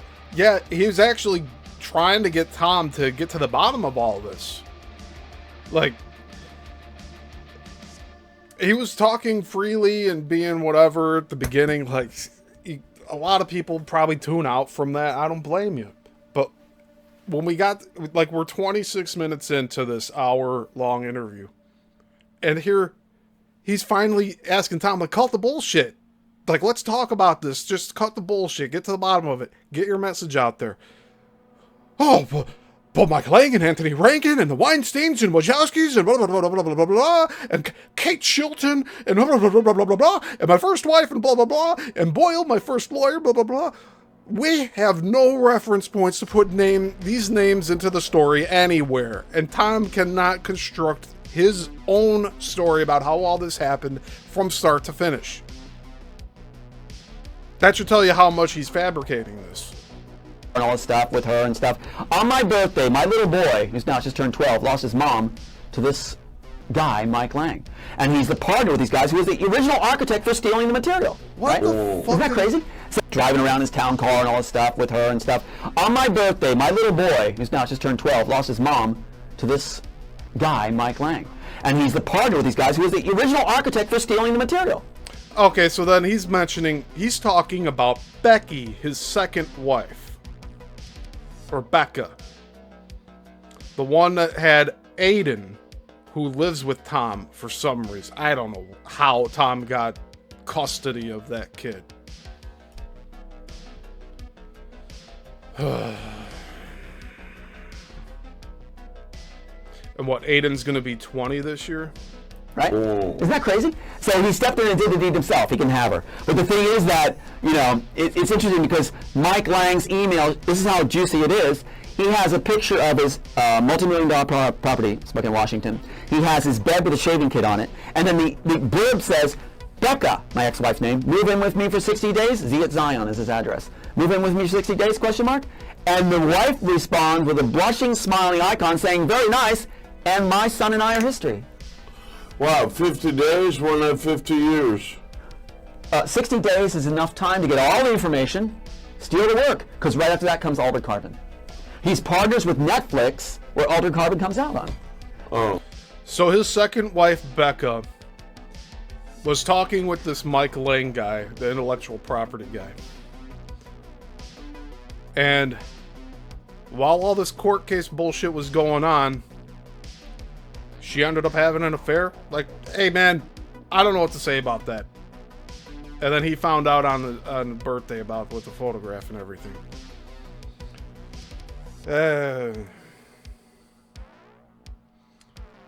Again, there's points when I want to feel bad for this guy, but that was the second honeypot wife that he got. Fool me once, shame on you. Fooled me twice, shame on me, right? If I'm smart enough to write the Matrix story, I'm smart enough to follow your trail. So how about it? What is the Matrix in a nutshell? What's summation? Let's see what Tom says about this. Yeah. Okay, let me give you a story. Basically, what's going on is, I'm going to talk to audiences because a lot of people talk about the balance of the equation. That's the core of the Matrix. What is the code or the balancing of the equation? Let me give it to you.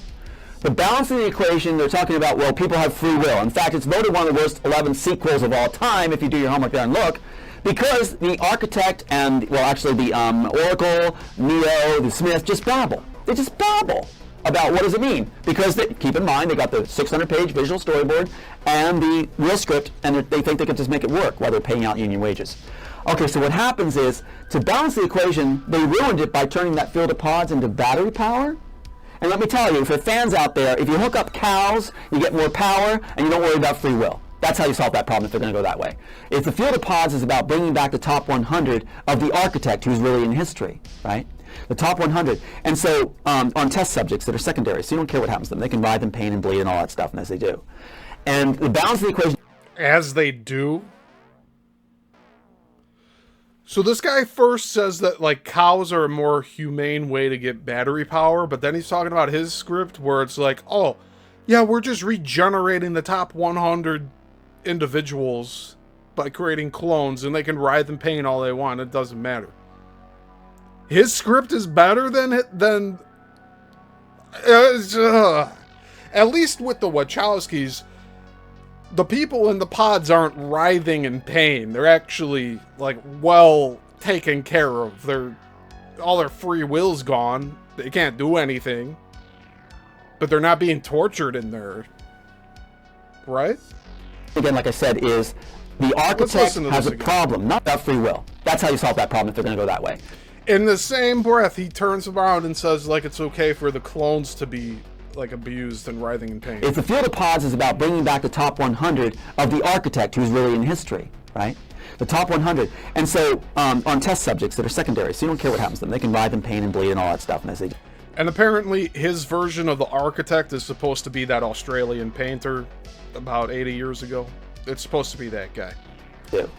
And the balance of the equation, again, like I said, is the architect has a problem. Not so much crowd control, but more so atrophy of the mind. If you're immortal in a program, your big problem is the atrophy of the mind. You need stimulation, right? That's why you have the agents in the story. The agents who are robot-like actually... So this just switched over to part 2 of this same interview. Like I said, I spliced this together and fixed the audio so it's stereo, so that it can be heard. There's a whole thing with the phones with one speaker and with mono. Sometimes it would, like, want to listen to the left channel. There's nothing on this original video's left channel. So we're listening to this in a cleaned up version. I cleaned this up to present and review and analyze today. So we're going to keep going here. Humans, robot-like, not allowed to show feelings or they're terminated. That's why you have the scene where Smith detaches his earpiece and the guy goes, no, no, no, at the door. And mine's a lot more severe. You detach, you're terminated from the group, right? Not allowed. You always have to be monitored to show if you're having fear. So the balance of the equation. How do you do it? Also, the scene that he's talking about in the original Matrix, it's when Smith is torturing Morpheus, and he removes the plug. He asks the guys to leave, and then he removes the plug. Then when the agents come back in, they ask him, what were you doing?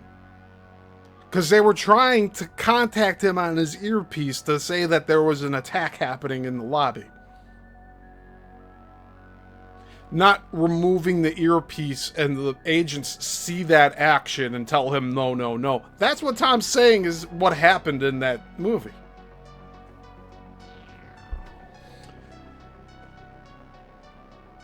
Very wishy-washy. Survive having agents, stirring up trouble, and that's why Neo and Smith blend. There's a scene where he's got his feet walking up, and the pigeons fly after the Oracle, and he says, like, "We've blended. I'm the rogue now. I feel what you feel. I blended." Well, that's because in the story that's actually copyrighted, the Neo counterpart character actually has to use the Smith memories, download them from Smith, to use the memories to find the dome and the Cortex building. But that's not what happened. Nowhere in the Matrix franchise does any character remove a chip from the back of the head and upload another person's memories. It doesn't fucking happen in that franchise. Ever. The closest you get to it is Kung Fu. And that's on a disc put into a computer that's connected to the ship that has a plug going into the head. A few extra steps there. That's why. See? In my script. Yeah, that's why. They took it apart. It didn't make any sense. So what happens is, to balance the equation, you need to deal with free will. Come back as Christ.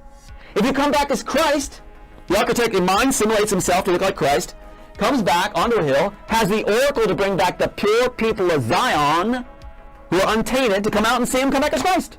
And then you get the pure power of worship that will stimulate your mind for all time. So it's like Christ consciousness. Yes. A sense of connectedness with all beings. Well, the fun thing is the architect's actually completing the need. If there's no God, if you don't believe in God, then the architect's completed that need because his need is only to have the stimulation. So he comes back as Christ, he's filling exactly the need of Western Christians.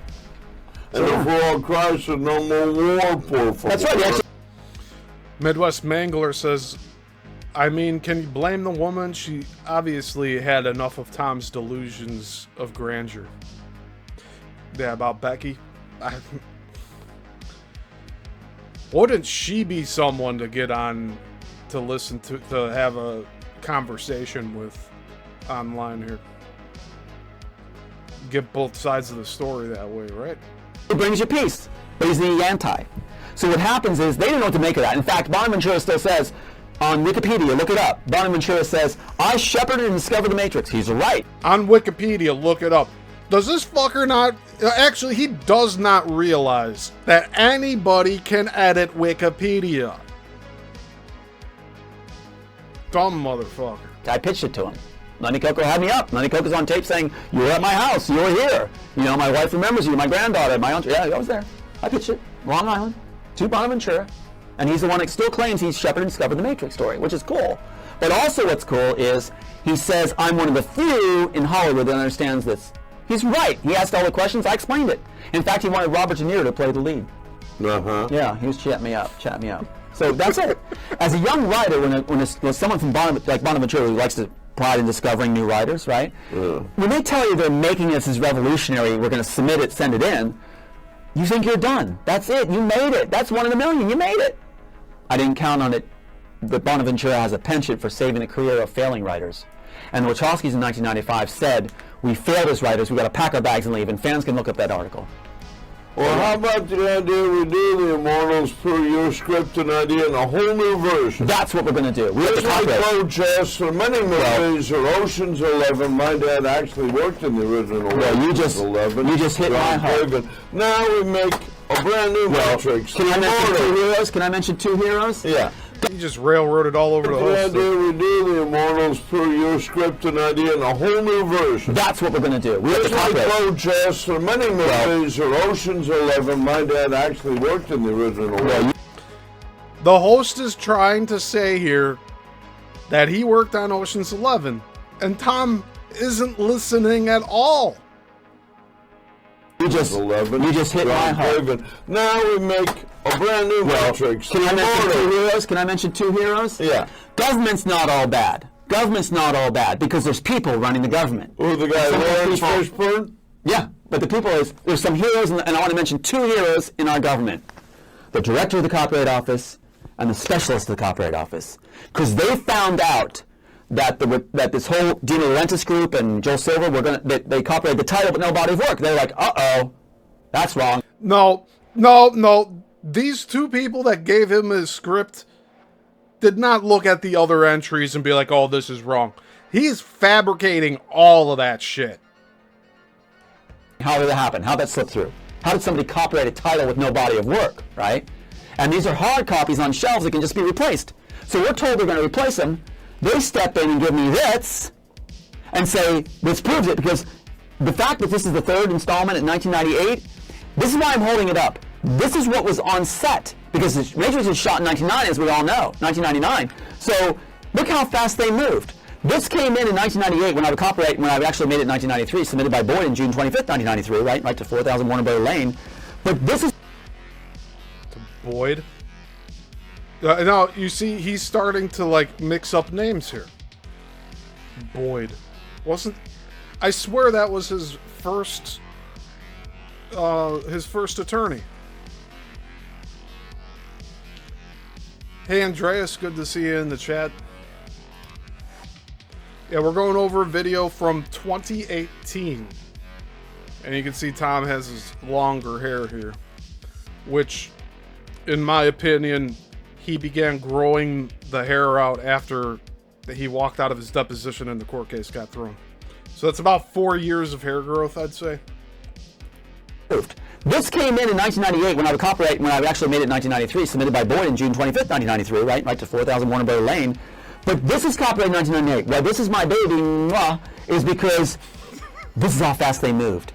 They get a hold of this from the Copyright Office, and in they go and make it right away on set home.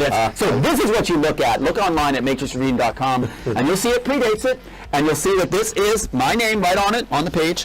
So did anybody archive Tom's website before it got pulled down? He's claiming all of this was readily available to the public at one point, correct? So where is it? And there it is, thanks to these heroes from the Copyright Office. And look at the matchups. See if you see the squiddies, Jack's the neck, train station scene. I can even tell you what page to look for.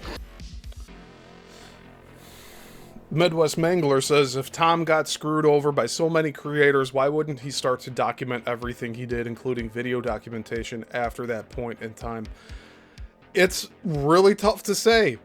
On one hand, he could have done it and then gave over the only copies to other people that just threw the case. Like, I don't know what to say.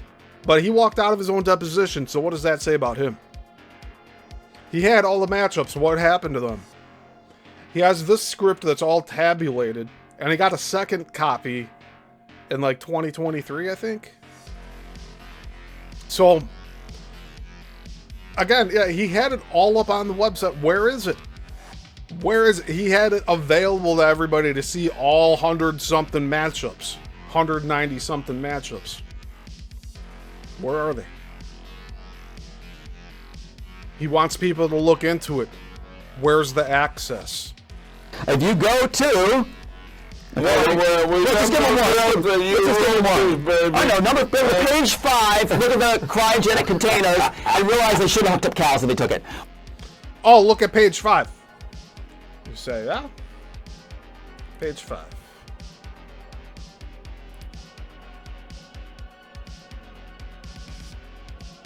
Let's see.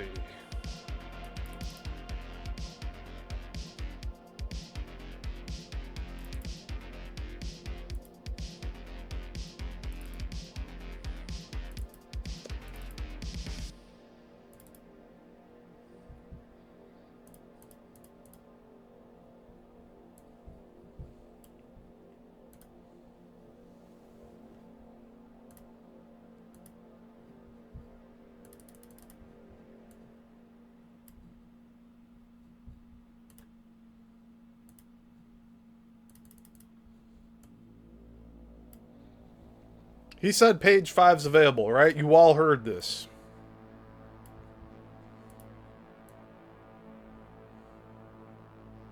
What if I had page 5?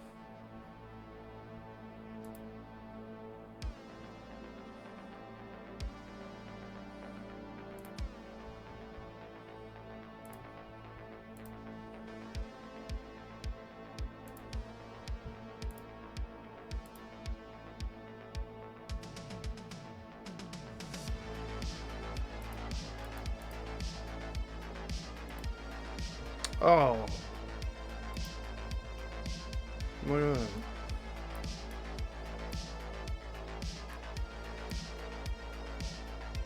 That's page 5, right? That's what he said was available to everybody to look at. Let's take a look. Barking dog becomes louder as the two men wade rapidly away from each other toward the opposite shore. Still holding their groins, the men on their backs and kick to proceed through the deeper water. The men turn on their backs and kick to proceed through the deeper water. External rainforest riverbank day. Armed guards wearing fatigues, accompanied by fierce-looking dogs. Yeah, where are the dogs in the Matrix? Reach the spot where the monkey was dropped. What monkey? The dogs sniff and snort the ground and then dart off in a frenzy in the direction of the monkey. Were there any scenes with a monkey in the Matrix? Guard number 1 lingers, looking at the opposite shore. Something shines on the water. We see it is a syringe in shallow water near the opposite shore. It had fallen from Mauer's pocket in his hurry to swim away. The guard keeps his eyes on it as he quickly takes off his jacket. External concrete facility. Day is covered with vegetation netting and lies under the high canopy in the rainforest. Where did this ever occur in the Matrix trilogy? Guards dressed in the same fatigues as the pursuers stand on the roof. A few are looking through field glasses. All is quiet except for insect noises. Interior concrete facility overlooking main floor. Day. All is commotion. Scientist sits among many other active lab personnel at panels overlooking an enormous chamber. They speak English. Scientist. Primary sequence. What is this, Star Trek? Main floor. A Jewish man in his mid-30s lies in a open, not an open, in a open cryonic container with an oxygen mask over his face and sensors along his body. Lab technicians start life support systems to activate his heart and lungs. Other attempts to revive bodies are going on simultaneously around the chamber. The man begins to convulse in agony. Blood erupts from his mouth, coating the oxygen mask.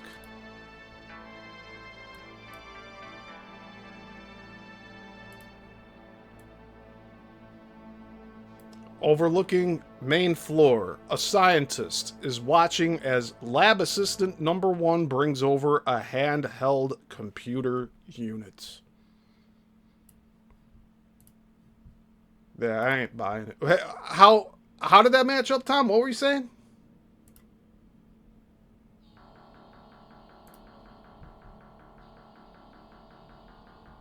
Let's see what he says here again. See if you see the squiddies, Jack's the neck, train station scene. I can even tell you what page to look for. If you go to... let's just give him one. I know, page 5, look at the cryogenic containers, and realize they should have hooked up cows if they took it. If they were trying to bring people back, why would you use cows? His whole thing, it just makes no fucking sense. One more thing I want to share. He told us here in 2018 to go look at his website that had that script page that I just showed.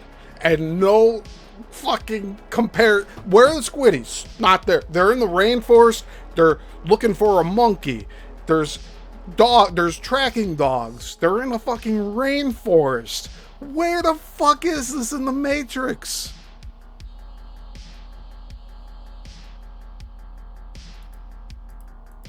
Let's read the comments here.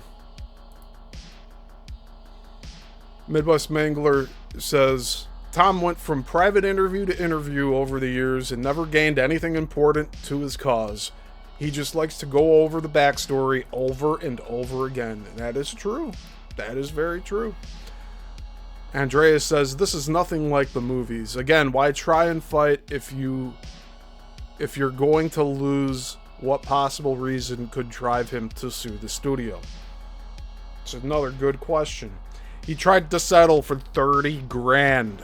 This guy that's saying that he's worth over $1 billion, what, like 2.1 billion or something? He was willing to settle out of court for $30,000 just so that he could move on with his life. His words. And 8 years after... Well, no. That was 2014. He was saying he wanted to move on. So 12 years later, 2026, he's still doing this bullshit. Going on to podcasts saying this is the best story never heard. Just go look at the script. You'll see all the matchups. We just looked at one page. There's nothing there. They're reviving a Jewish man. Was that ever a thing in the Matrix? Fill me in if I'm wrong. The only thing Jewish about the Matrix is the production of it. You got Joel Silver financing the whole thing. He's Jewish. The story doesn't have anything to do with what Tom just told us to look at for reference. One more thing for you, Frank. I recognize you as a fellow. I love you. You're so in love with the book and has read it 100 times and reread it. Well, and it's been a 20-year battle. We're in 2018. Big hugs. Let me give fans a little tidbit here. You're passionate. That's my big... Jesus Christ. I gotta fucking pause this. The audio is terrible here. There's nothing I could do to clean it up other than give it stereo from the mono that it was originally on. Oh. The production on this is terrible. That's my baby girl. Look up online, look at this article, look at these articles. See if you find out. Oh. The script is his baby girl. Not his actual daughter who refuses to talk to him. He calls his script his baby girl? And he actually has a living daughter that he does not speak to. Online that the Wachowskis are claiming everybody told us at the set to blow up the Matrix. Now keep that in mind. Put that in. They all said blow up the Matrix. Now first of all, if your script is done, polished, copy, everything like that, why would people be saying to change it? Right? It's ready. You spent millions, you bankrolled millions on it. Warner Bros. Suits are saying make it. So it must be ready, but it's not. Keep in mind, visual storyboard and my screenplay on this, stay 20 feet away or you're fired. What happens is, they said, blow up the Matrix, blow up the Matrix. They claim everybody said it. It's even a YouTube thing you can access where they're saying it. You see it? Here's a time out again. Hollywood has this stupid formula of property damage, chase, pornography, murder, violence. Right. That's their here's the mindset, deal. to create more testosterone and violence. Warning, Frank, to writers. If you're into prostitution as a company, or let's say shady business like, gambling, things like that, racketeering, whatever, what do you make the most money on? It takes a lot of manpower to run those operations, right? But if you've got a script writer who's worth his salt, and his piece is worth billions, as they say, right? They even bragged in court that was worth $800 million on this one. So if you have that, all you can do is destroy one family, burn them, right? And you don't have to look over your shoulder anymore. And you made billions, right? Right. And if they think it is just good business, I was told, if you have to deal with doling out some kind of settlement, let's say you spend 10% of the profits you made. Good business. You just made a fortune off the work anyway and satisfied the person you stole from. What's interesting is I want to complete this, though. The blow up the matrix idea. Think of that. A whole set saying, blow up the matrix, blow up the matrix. And they say this. They talk about this in detail. Instead, they said, no, we're going to keep it the way it is. Now, first of all right, my ending sequence is this, Frank. Identical. The train station scene, little girl where parents are pushing him forward. Look online, guys, matrixredeemed.com. Look at the script. Pushing it forward and say this 1998, preceding it. They have the identical figures of the crater. The one pushes the other one in. After the palms bleed, in the crater it goes. Pulse wave comes out, turning the screen. Little girl renewed to life. Goes back, hugs the main character, points to the sun. That's my ending. All right? Yeah, is it? Is it?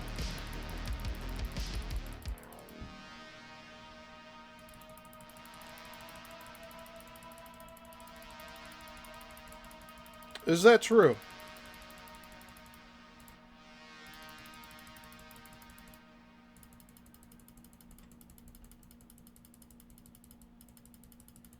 His last page.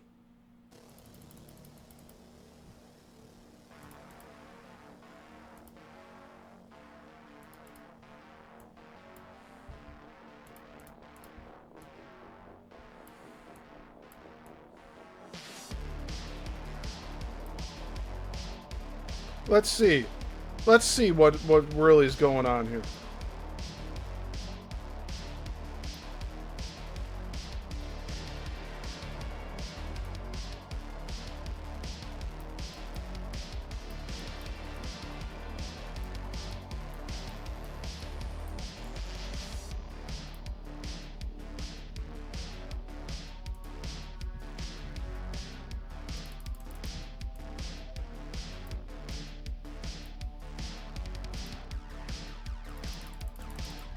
Okay, so we all heard him say that, right? Let's listen to him one more time say that.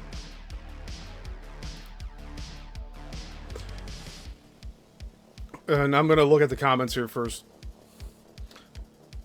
Andreas says, why mention the person is Jewish to begin with? Was he trying to appeal to certain people in the industry? I don't know. I don't know why he made this about like Jews and Hitler. I have no idea why he. And how does this relate to the Wachowskis? And then Midwest Mangler says, hold on a minute. Midwest Mangler says, I challenge anyone to Google Tom Althouse. The first content that pops up is Steve's catalog of interviews with 30 plus hours of content. Yes, that's correct. Zenray says, Tom was claiming that cryogenics is on page 5, something that made in the 1930s. Yeah, they were doing it with Disney, the cryogenic stuff. There's theories out there that Walt Disney was cryogenically frozen. That's like one of the more popular ones. Midwest Mangler says, Steve has hours and hours of interviews with Tom, and we never got close to the end game. Tom was never serious about bringing real, tangible evidence to any of his claims. It was just more stories. Let's hear what Tom has to say here one more time, because I actually have something queued up here. The identical figures of the crater. The one pushes the other one in. After the palms bleed, in the crater it goes. Pulse wave comes out, turning the screen. Little girl renewed to life. Goes back, hugs the main character, points to the sun. That's my ending. All right? So the Wachowskis are saying we're going to keep that ending. Bad move, guys. You should have blown it up. And that's from the author myself, who holds the copyright. There's no copyright on the Matrix, guys. All right. Page 128, it's like, it's written in the corner as page 12, but the one before it is 127. So let's take a look.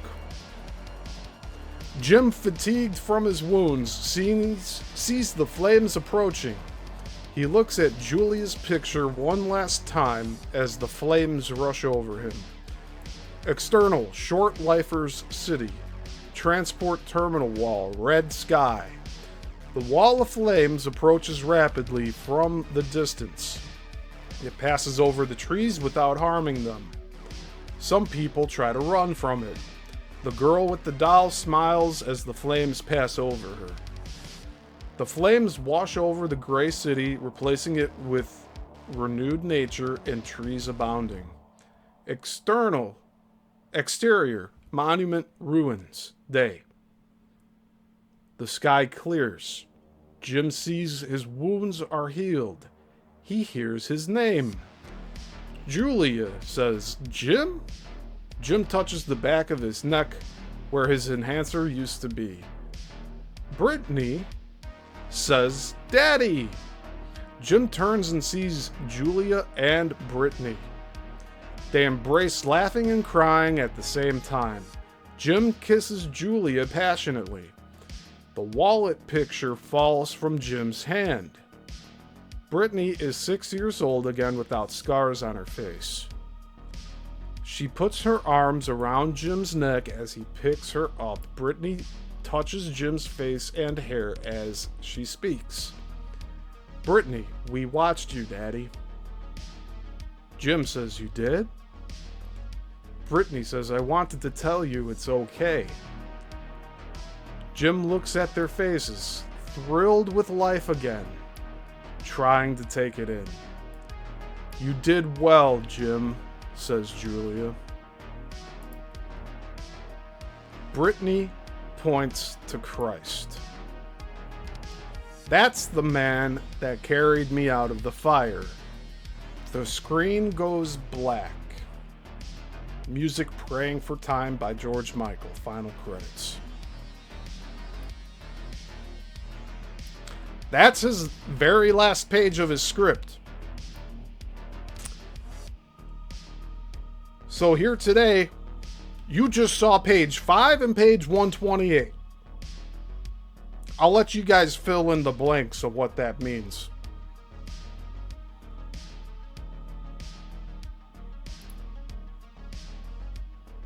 But nothing like what he just said here.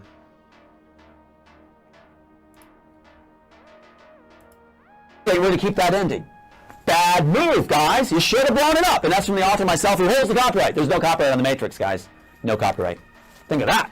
They copyright Assassins, but not The Matrix. So what you have is my exact ending, where everyone else is saying blow it up, and I'm saying blow it up too. Because you take one paragraph from this, one paragraph, and take it out of order. You know as a writer, if you take one paragraph out, you disjointed the whole wagon train. Nothing's going to hold together. You cannot take images you think are cool, lift them out, shuffle them around, and expect it to hold water. It will not hold together. And their attorneys are saying it's one single piece created in 93. Yeah? Well, Silver and Wachowski's, and look up the 2003 article, they say it was meant to be 3 separate films. Well, you better talk to your attorneys. You're getting it wrong. Now, keep in mind the Wachowskis, for those entries, you know, like high school, multi-millionaires, they will say whatever they can to get out of they're just not that smart, I'm sorry to say. But now let's say we really get a balancing act here and the truth comes out completely. Right. Then who's anyone going to jail for this thievery? Well, I'm actually offering them a way out. It's like if they want to talk, we'll talk. You know what I want? I don't even want dollars. I want name credit. I want name credit for my work. Just like they did with Batman. If you watch Batman and Bill, I had paparazzi cue me on that. They said, watch this thing. That's what they did. Same players, Warner Brothers, all those guys, you know? And so if they give me name credit, I'm fine. I just want credit for my work. So I can explain to us what I mean. Buckwald, who wrote for the Herald Tribune, wrote Coming to America, starring Eddie Murphy, and he got $300 million that he couldn't even somehow, even though he proved up and down. So at the end of the day, what are we going to do? Well, the thing is, the lady from Gravity contacted me. She's a delightful person. Kill Bill people. A lot of people contact me that are writers, right? That are Weather Salts too. And they all, basically the idea is, this is the first in film history that we know where they inserted all the biographical information. They stacked it in of the author. My high school, my birthday, my dad's name, my name. Central High School, just as generic as any fucking name. Main High School. I don't know what to say. You know how many West High Schools? East, South, North, Central.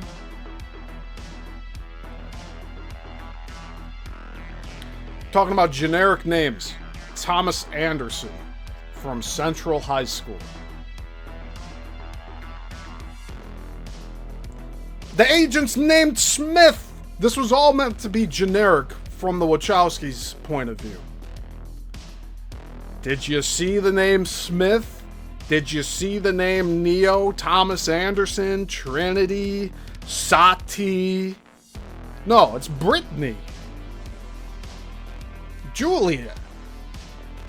Jim. Who the fuck are these people? Yeah, no, And I would never know that first. Like, freeze frame that. Try to freeze frame that on the first shot, see if you get it. In the Matrix, and that's back when they're doing video. This is digital now, so now we can backtrack, see it. But freeze frame that first shot, first graphic ever done.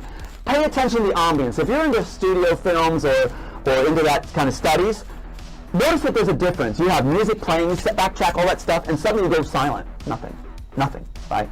Just as nothing. And the actors don't know what they're doing. It's just like, here comes this pamphlet strapped down. There's no real audio ambience shot, which you always do.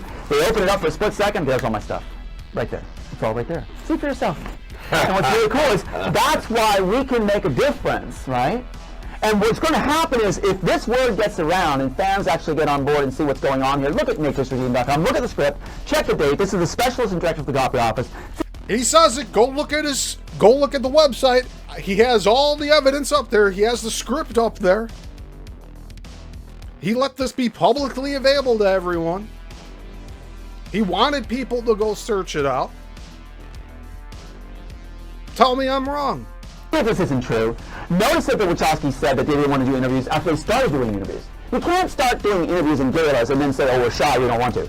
Joe Silver's in the article saying the boys are embarrassed to explain what it means. Yeah, because they don't know. Yeah, if they don't know that. Or the Wachowskis are just retarded. It has nothing to do with Tom. They don't know, but if they know, they do know. They should have blown the Matrix up. Should have done it. But No, we if make they this blow film. it up, then there's no sequel. Oh, yeah. Well, we make this film. If we make this film, they're going to slap lots of injunctions on us saying it's similar to the Matrix. Well, then, guys, you don't have a copyright on yours. We have a copyright, multiple copyrights on ours. What are you going to do? You can say, it goes back to your first question. The judge said, no, throw it out because there's no similarities. That's what he's saying. It's not worth going into explaining. Well, you should explain. So what it is, we make this. Poor Judge Klausner. We're going to show you 190. People are coming to checklist and see them, Jack. 190 matchups. I never got a list from this motherfucker. I asked. Maybe it's in the thousands of fucking notes that I have. I don't know. It's hard to say. He's saying there's 190 matchups, and we looked at 2 of 128 pages. Where are the matchups? That would mean there'd have to be more, close to 1.5 matchups per page. We looked at 2. You could say the whole that last scene requires us to project what we know about Matrix Revolutions onto his script, and then try to make the connections. That's what he's relying on us to do.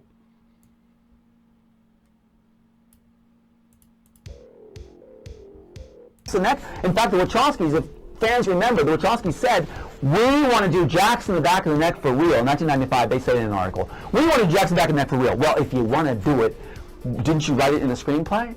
Didn't you copyright that screenplay? Aren't you the ones that made it? Why do you say you want to do it for real? For context of that, they all want, like, Ghost in the Machine, or Ghost in the Shell. Ghost in the Shell, which was written in the mid-'80s, released in, I believe, '87. was then turned into an anime film, so a motion picture animation film in the early 90s. And this all happened prior to Tom doing this shit. You see how it doesn't add up? So then when the Wachowskis say they want to do the jacks in the back of the neck for real, they're referring to Ghost in the Shell being animation, and they want to shoot a jack in the back of the neck in a live action film. That makes a lot more sense. And why did you say you wanted to do the science project? Why don't you go on the Matrix? Didn't you write it? Why do you want to be given it your own work, right? Well, why don't we let the Matrix stand as it was and is when the Wachowskis? I agree. Just turn the page and maybe Robert De Niro or Jodie Foster or someone will say, let's do the Immortals. We'll make this one. I agree with you. Let's artists all make our work and stop this suit innovation where they're doing this game of shutting families down. Yeah.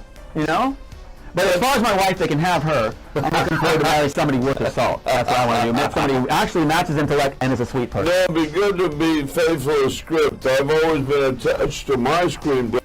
Well, you gotta aim downward, Tom, because you're not as intellectual as you may think. And then you want someone to be nice. Does that mean, like, not speaking harsh truths to you? Is that what you consider nice? You know, he had said when I was standing in his kitchen, I was standing in his kitchen with him, and he looked at me, we're having a little bicker fest. And this is after about a week there, and he's starting to, like, go fucking nuts that I'm there. He says that my words are like daggers to him. Why? Because I'm poking holes in your fucking story, you motherfucker? The George one never got played because even though I'm an award-winning director in theater and docs and indie film and hearing them and whatnot, Hollywood, they're very snobby, and you got to be in the club or in DGA or be at the right pool party in Beverly Hills. Well, there's so much. Write your film. Well, when I wrote it, I thought it might. I didn't know if it was going to be made. The production values were off the charts, right? And that's really Wachowski's claim to fame. They said we would bring it under budget. That's why the WB suits were like, okay, if you bring it under budget, right? Because there were other people that were going to be claiming this, and they have all their takes on it and all these steps on it. But the thing is that if we make that, I want to make it exactly as it is. It's possible. Exactly. But you're right. But when it was submitted to Bonaventura, when Bonaventura said, I'm going to push this through, and everything like that, I was open to them doing whatever they wanted to it. I realized at the time that when you give a script to the big studios, and I was thrilled to get Warner Brothers to do it at the time. I trusted them. I know they're going to alter things, and that's fine. They buy it, they can alter it. No, but every star has ideas. Right, and they should. What? Did he just say they bought the script, they're allowed to alter it? Let's go back a little bit. But you're right. But when it was submitted to Bonaventura, when Bonaventura said, I'm going to push this through, and everything like that, I was open to them doing whatever they wanted to it. I realized at the time that when you give a script to the big studios, and I was thrilled to get Warner Brothers to do it at the time, I trusted them. I know they're going to alter things, and that's fine. They buy it, they can alter it. No, but every star has ideas. Right, every cinematographer wants to bring the director has to throw I'm sitting on 12 more scripts better than The Matrix. Handwritten. When Bonaventura said, I'm going to push this through, and everything like that, I was open to them doing whatever they wanted to it. I realized at the time that when you give a script to the big studios, and I was thrilled to get Warner Brothers to do it at the time, I trusted them. I know they're going to alter things, and that's fine. They buy it, they can alter it. No. Did he just admit to them buying his script? And he's just mad they didn't give him money? I don't know what the fuck he's saying here. Like, did he sell his script or not? It's so hard to, like, decipher what he's telling the truth about and what he's fucking lying about. Like, there's truth in everything. I've said this before. There's truth in everything. But oh my god. Let's carry on. But every star has ideas. Right, every cinematographer wants to bring the director has to throw I'm sitting on 12 more scripts better than The Matrix. Handwritten.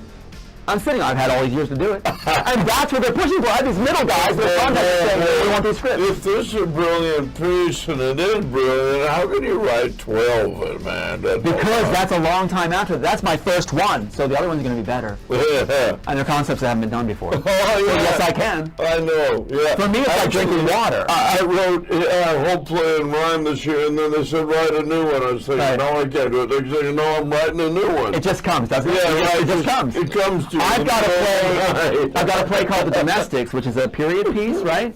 And it was green-lighted for the Sheen off-Broadway. Right. You can't stop your hand if you let it go. If your wish, you're... The Domestics. So that's another script he has. Where is it? Show it to show what kind of writer you are. Let us see the writing pattern you have, Tom. You can't even do that shit. We're almost done with this. I have a surprise at the end of this video. We got 15 minutes left. I got something else to show after this. So you're good at it. You know, if you're good at it, then it'll sell. A good script will sell. And it can sell for a lot of money. And so my hope is to educate other writers, and I hope to speak at colleges and things like that later when this gets established, and speak about the pitfalls and the tricks of the lawyers and all that stuff. I sure know the tricks employs, and encourage the people on what you might do to think outside the box to create material that will work. Well, you know, like that movie Too Big to Fail and other films that sort of poke fun, House of Cards, and all the negativity thing, that might be a whole other drama screenplay about the backstabbing thievery of Hollywood and how these guys get I on. think, Frank, we're going to look at a new era here. I think you're going to see, once this opens up, if we make this, you know, as it's written, and people come with a checklist, love it or hate it, people are going to come out and see it and check it off, like, there's the squiddies, there's that, now I get it, now I understand it. Yeah. And people who have seen it have said, if people online and different things have seen it, they said, they left the best parts out. The best parts out. The best part, and I would tell fans of The Matrix, is look at the, matrixredeemed.com, and go to that script, and go to the middle part, I think it's like 55 or something, page 55. But look at the scene they chopped out, which precedes the train station, to make sense of the little girl at the train station. They took the best scene out. Oh, really? Really? Page 55?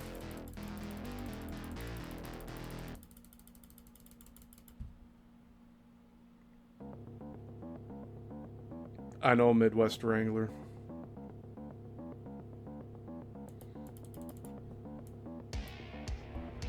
Alright, 1, 2, let's see. 1, 2, 3, 4, 5, 6, 7, 8, 9, 10, 11, 12, 13, 14, 15, 16, 17, 18, 19, 20.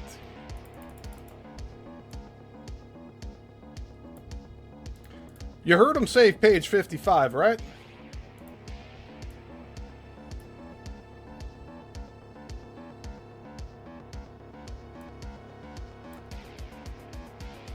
What is it? This? 55. Brittany, Brittany says, I wanted to tell you so you'd say it's okay now. Jim, it's okay now, honey. It's okay. Brittany touches Jim's face and hair. Brittany, you missed birthdays. A nurse opens the door. Jim to Brittany, you want a birthday party? Brittany smiles and nods. Yes, slowly, as she touches Jim's cheek.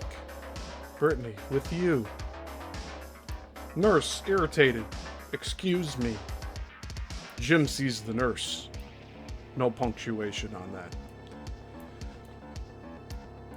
Jim, nurse, order me a cake. Brittany, vanilla. Jim, to the nurse. A vanilla cake. Brittany, with blue icing flowers. Nurse, I want you to leave this room right now.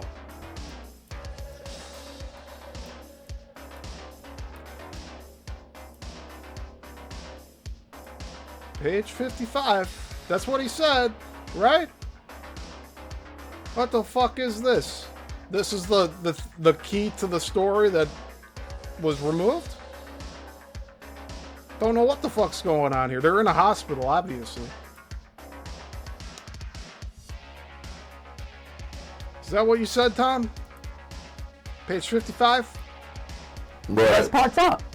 The best part, and I would tell fans of The Matrix, is look at the, matrixredeemed.com, and go to that script, and go to the middle part, go to the middle part, I think it's like 55 or something, page 55. Page 55. That's page 55, right? You don't know what can of worms you opened up, Tom Althouse. You have no fucking idea what you unleashed from what you did to me. But look at the scene they chopped out, which precedes the train station, to make sense of the little girl at the train station. They took the best scene out, where Neo comes back to see his little girl aged, and that's why she dies with burn scars in her face and his arms and everything. Go see that scene, and that lines you up for the ah moment at the end, where if you're worth your salt as a writer, as you know, at the end, audience gets an now I get it moment, right? Right. Where everything ties together. That's beautiful. The whole script tied together at the end. It makes sense. You need that scene back in the train station where he loses his daughter. They didn't want the relationship between Neo and the daughter. I call her Brittany, they call her Sati. At the end, to make sense where the audience goes, oh, now I get it. The final line in the piece is, that's the man that pulled me out of the fire. All along, the Neo character thinks that Smith rescued his daughter from the fire burning. And when you see in the regular Matrix, in the Matrix trilogy, you see Neo blindfolded looking for the dome, and he's suffering, and he holds Trinity's hand, he's like, and you wonder in your ways. Looking for the dome? The fuck is this guy at? You see, he just takes bits and pieces. He hasn't sat down and watched the Matrix trilogy like I have. Or a lot of other filmmakers and fanatics of this franchise. He watched this shit maybe once or twice, took some notes, don't know if he was on any substances at the time. But you know what? Tom, you did it to yourself here. Because you refuse to talk to me, you try to call me names, you make fun of my appearance. That's all you fucking have, you motherfucker? That's all you have to come back at? When the hard questions are asked, you start making fun of people. It says a lot about you. You're seeing. In my screenplay, you see what Neo's seeing. They couldn't put it in there because it's the death of his daughter in flames, his death of his wife, from the earlier scene preceding the train station. So that's what he's seeing. He's reliving the memories of Smith, accessing those memories to find the dome. So in Matrix Revolutions, Neo, in the real world, gets his eyes burned out by Smith, who's now in a human body. Took over another person's mind. Pretty much killed the motherfucker, and his name's Bane. And he's walking around as Smith. With a knife caught in his arm because he's never experienced pain in the Matrix before. Pulls up his sleeve in Matrix Reloaded. You see all the cut marks on his arm. It's because Smith is experiencing pain for the first time. And he's enjoying it because it's a new sensation. And then he burns out Neo's eyes, and then Neo has this, extra gift of seeing shit without his eyes. And he sees the ghost in the machine with Smith. He sees Smith as Smith in the real world through Bane. Because he's blind and he's seeing everything in the orange light. And instead of Bane in front of him, he's seeing Smith. And there's a cut scene where you see that. Neo's trying to go to the Machine City with Trinity. Trinity dies on that trip. Neo has nothing left to live for except to reset the Matrix, and he walks out of the ship, and he's met by the machine god there that makes his appearance look like a baby. What dome is this motherfucker going to? It's not a dome. It's the Machine City. There's no people there. Why would there need to be a dome? They blacked out the sky. I don't fucking know.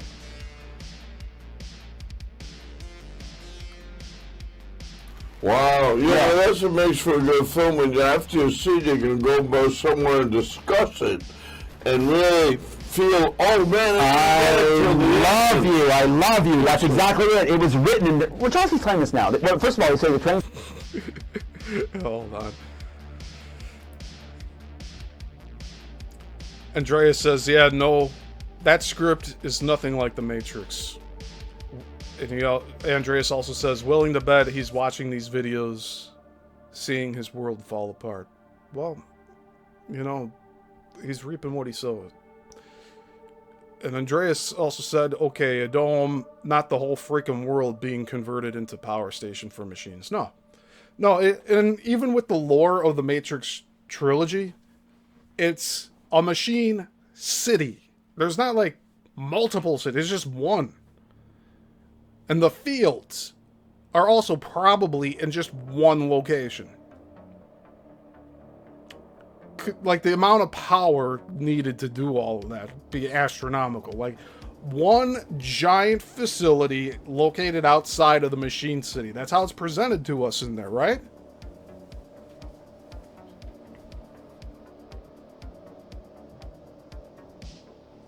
Notice he never talks about the fact that this takes place in the future. The Matrix. His Immortals, he's going from like the pyramids of Egypt to shit. Like, he's throwing everything at the wall to see what sticks, including World War II propaganda. Discuss it and really feel, oh man, I love you. That's exactly it. It was written in. Well, Chelsea's telling us now. Well, first of all, he said the train station scene was just a subplot. Road Grip was just a subplot. It's not a subplot. It's integral to ending the whole thing and making it a satisfying moment for the audience, right? And so what's happening is, you've got this thing where, it's like voted 11th worst sequel of all time. Put it back the way it was, with the scenes they chopped out, and see what happens then, right? But it was written to bring people together. What I did as an author, and I pass this to other writers out there, I'm sharing with you, here's the idea. Your dream is coming true, Tom. Everyone's being brought together to see what a fraud you are. Your dream has come true. Everyone has come together. And they're all seeing the real you now. Yeah. You don't need to put the full backstory in. In fact, leave a lot of the backstory out, and then your audience puts their own life experience into the story to fill in the gaps, right? It becomes their story. So the idea was anybody could take their take on it, putting their own self into it, becomes their story. So the Wachowskis took their take, which I don't agree with, but yes, they're right to do their own take on it. Is that what he meant by telling me before that I am now part of the story? Because of my experiences and my perspective, and going to the premieres of Reloaded and Revolutions, and being on the lastfreecity.net forums, which no longer exist, where we had the threads about the 20-foot rule that now are disappeared. Like, somebody had to have archived this shit. Like, if anybody has the lastfreecity.net archive, please send it my way, because it's gone. It's long gone. I posted on there were probably thousands of threads, if not hundreds. There were at least hundreds of threads on there, theorizing about the concepts of the movie. But you know who wasn't on that forum? This motherfucker, because he was more concerned about going after Warner Brothers for Demolition Man and not The Matrix. And he didn't figure all of this out until around 2009, right? 6 years after Revolutions came out. On it, so is anybody else on the planet. Put yourself into it. That's why I think a lot of people are attached to it still after 20 years and so, saying, I love that piece, but I don't understand it. It's meant for you to fill in the gaps. Read it. Take it, read it, see what it was really written as, and see what happens. I'll take you up on that, Tom. Did you really just say that? 20 years and so, saying, I love that piece, but I don't understand it. It's meant for you to fill in the gaps. Okay, it's meant for us to fill in the gaps. Okay, so it's not on the page, but you want us to just fill in the gaps with our own experiences. Like, oh yeah, this must be related to the Matrix, right? But listen to what he says next here. Read it. Read it. He's telling everybody to read his script. But who has access to it? Take it, read it, see what it was really written as. Take it, read it, see what it was really written as.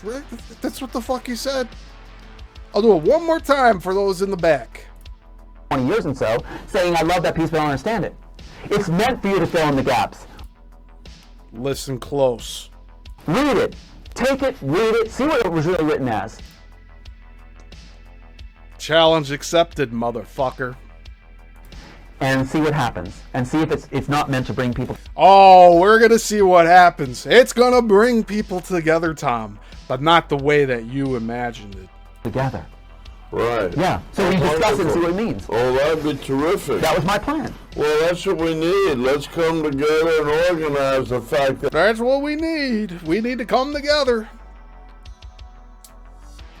Episode 20, perhaps? I'll take up that challenge, Tom. You're telling everybody to read a script that they don't have access to, right? They had access on your old website. Who saved it from there? Anybody? I'm sure a few people have. People have tried to blackmail me saying they have the script. Threatened to take me to fucking court over my own videos. My interviews that I let this guy freely speak on. It's funny. Hey, we live in Maya illusion, as the Hindus say, or the Pachamama Alliance. Change the dream, awaken the dreamer, change the dream. The jungle people in Ecuador think we live in a dream culture. Right. And many people are waking up to their enlightenment that this is if you, like for me, I feel that we're in eternity, right? The Holy Spirit's eternal and divine. So what are we doing? We twiddle our thumbs this way, we twiddle our thumbs that way. So we jump into life, we create a drama, and it's like, oh my God, it's scary, but it's like going to Disneyland. Right. You know, in life, yeah, blood and scary, but our Holy Spirit is divine, and this body is just a provisional vehicle of our eternal spirit, and we're safe. The universe is safe and beautiful, works in divine order, but on planet Earth, we're always subject to change and evolution and challenge and scary stuff that we take for real, but it's in reality not real. You're a beautiful soul. I'll tell you that. You're a beautiful soul. I love what's coming off of you. It's great. Well, I'm explaining this philosophical question that we all have in deep in our hearts. What am I doing here? Why do I exist? Well, what the hell is going on? Another thing in the Matrix. If you're talking about codes in the Matrix, the code really was to bring people together of faith and different walks and different expertise. His script is not titled The Matrix. He never says The Matrix in the fucking script. Hey, Lerny, I see you in the chat. Good to have you here. Good to be here too. Andreas says, so no real or stable timeline of events, just random points. Got it even more messed up. Logic. A good amount of people want a timeline in movies if they get more than one movie. And Lerny says this guy sounds drunk. Yeah, I mean, it's the effect of... It's basically like, don't do drugs, kids. Like, your mind is gonna end up like this guy. But at least this guy... This is the host of this video. He was trying to get Tom to speak the truth, to get to the bottom of all this, and Tom just wouldn't do it. He just kept giving the runaround. But Tom continually says in this interview, go look at the script. It's all in there. It's all in... I want you to read the script. Look at it.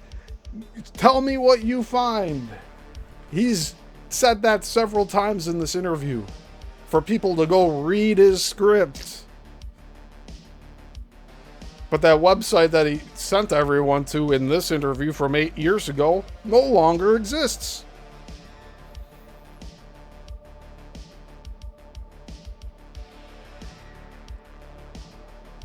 Andreas says, read it. Gotcha. But of course, you only show it on interviews. You don't show any of the pages during any of the interviews you have done, faker. Yeah, Andreas is talking to Tom directly here in that comment.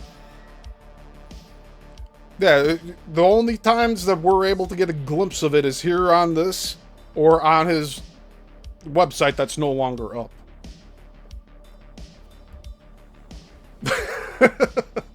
Lerny says, don't do drugs, kids. You may end up talking to Tom Althouse.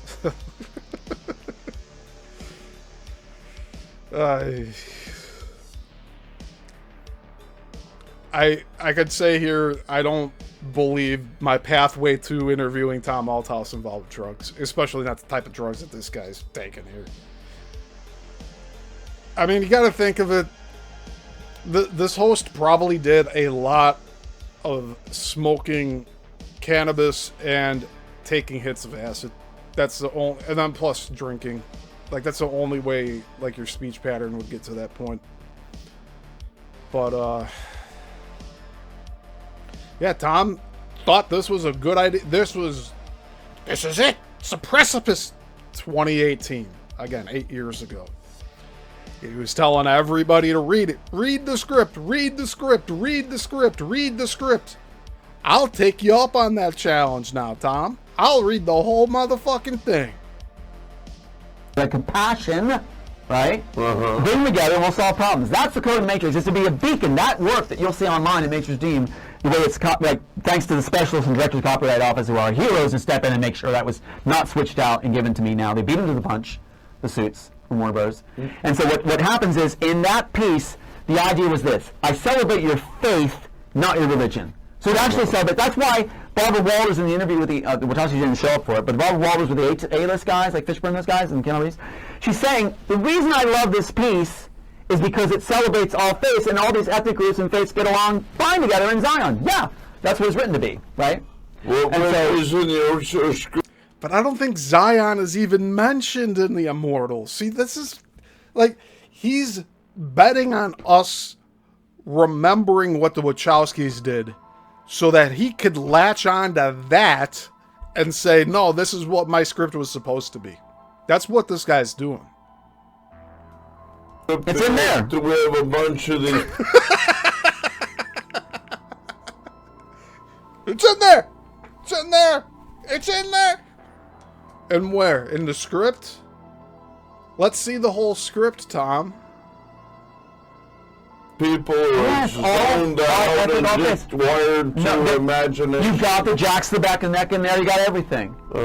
In fact, you actually have the first mention in 1993 in there.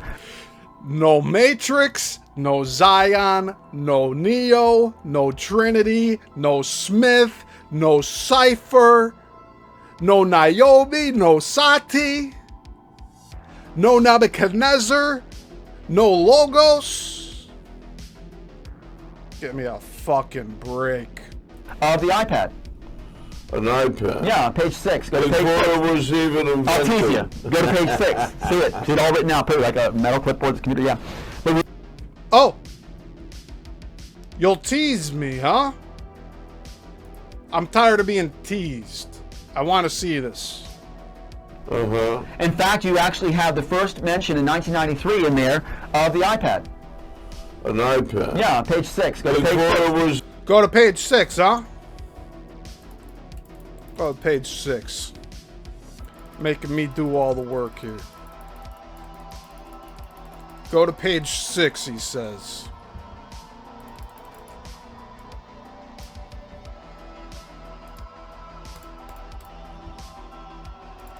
Alright, you asshole. Oh my god. It's all over the place.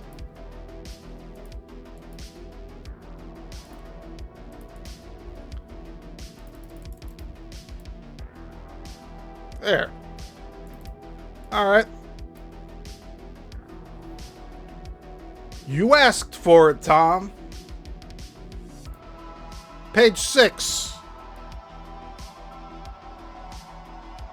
Resembling a metal clipboard.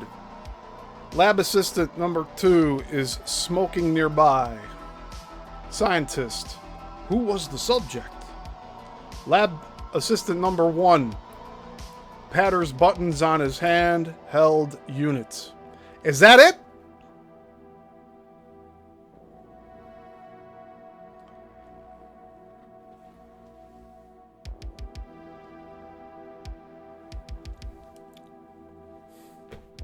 He's saying a metal clipboard is a handheld unit. Lab Assistant 1 reading. Kaufman, Harold, Jew, 35 years old, smoker. Lab Assistant number 2, watching horrified, looks at his cigarette and puts it out. Cheers go up from another part of the lab.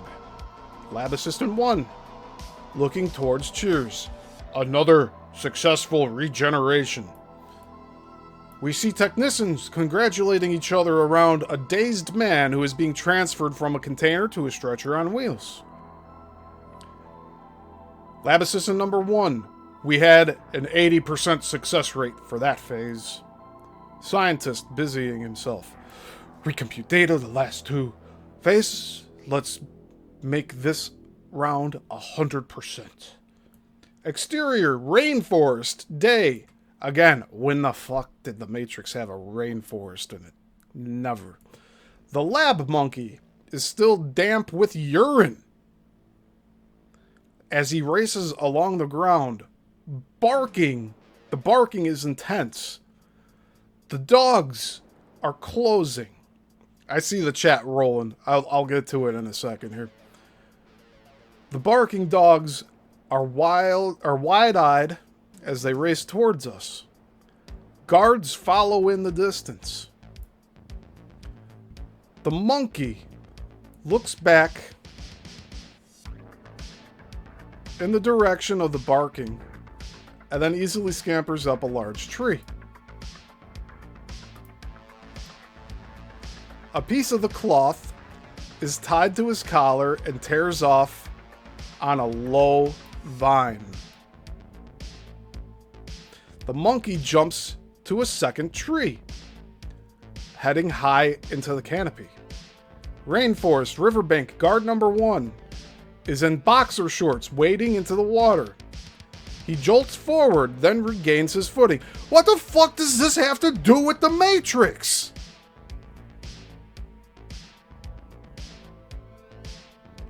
What was that you said, Tom? What was that?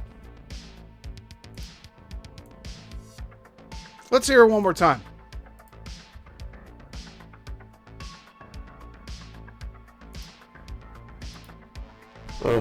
In fact, you actually have the first mention in 1993 in there of the iPad. You're fucking telling me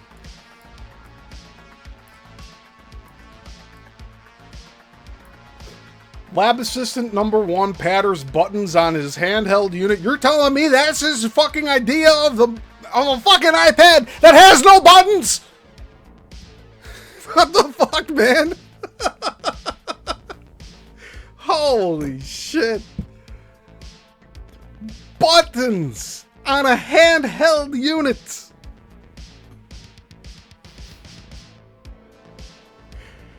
That's the first instance of an iPad. No, it's not.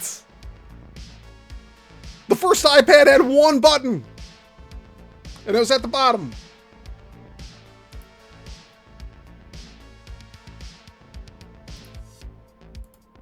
People are zoned out and just wired to imagination. You got the jacks to the back of the neck in there. You got everything.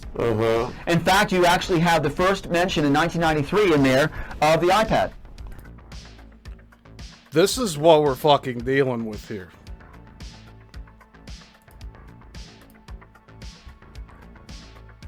Patters buttons on his handheld unit, resembling a metal clipboard. You know how fucking big that is?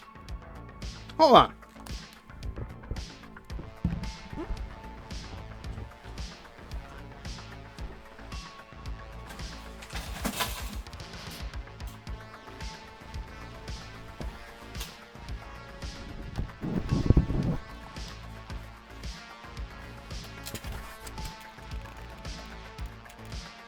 This is how big this thing is.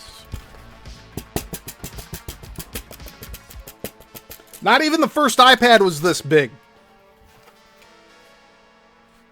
Or maybe it was. But there's no fucking buttons on it.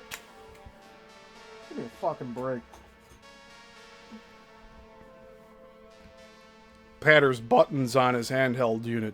And what does Tom say here? This is the first mention of the iPad from '93. Really? In fact, you actually have the first mention in 1993 in there of the iPad. Total bullshit. An iPad. Yeah, page 6. Go to page 6. Before it was even invented. I'll tease you. Go to page 6. See it. See it all written out. Put it like a metal clipboard computer. Yeah. But what's really cool is like this. If you celebrate someone's faith but not the religion, that means I'll be with you forever. I'll stand by you forever. You could be Hindu, Buddhist, Western Christian, Judea. Here's more of his bullshit. We got about 9 minutes left of this interview here. Actually made really good time. Let's read the chat here. Lerny says, quote, buttons on a handheld unit. That can't be anything other than an iPad. Sarcasm. Yeah. Lerny says, not even remotely.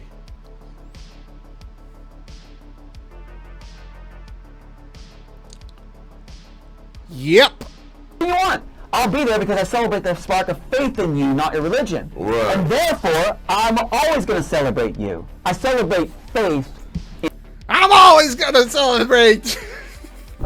Imagine this fucker yelling at you about your faith. I don't care what faith do. As long as you have faith in God, I don't care. I will support you. Get the fuck out of here. People. No, but we want to celebrate the goodness in people. Not if he's a backstabbing thief, a rapist, a murderer. These people are mercenaries with no morality. You know why the architect's in there? You know what? The reason the architect's in there the way he is because, I mean, a lot of film students and writers that are students of, script writing, one of the best things you can do is get people to have empathy for your villains, right? Like Shakespeare did with... Oh, so Tom, the villain, tried to get all our empathy by him going on these shows, trying to claim material and property that's not his, using reference points from material and property that's not his, and saying that it is his originally. No Neo, no Trinity, no Morpheus, no Smith, no Matrix, no Nebuchadnezzar, no Sati. You got all these different character names. They don't fucking match up. Those are the first few things that you look at to see if shit matches up. Not just the kinds of characters that are in there.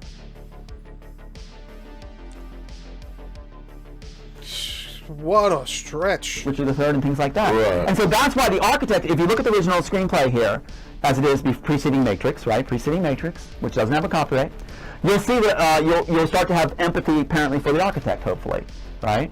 And also something really cool that Netflix and all these studios are now caught on to. In '93, what we came up with was this. I took a real risk because I didn't do the intros in the beginning. You're supposed, everybody always did the intros in the beginning. Look at anything pre-1993, you have the intros running in the very beginning, right? Not me. My intros come near page 12. Way into the film. That's good. On page 12.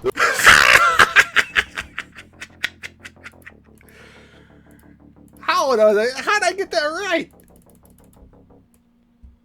How'd I get that right? Oh, because I remembered that page 12 of The Matrix had Trinity in the phone booth trying to leave the Matrix after running on all the buildings away from the agents. But you go to page 12 here.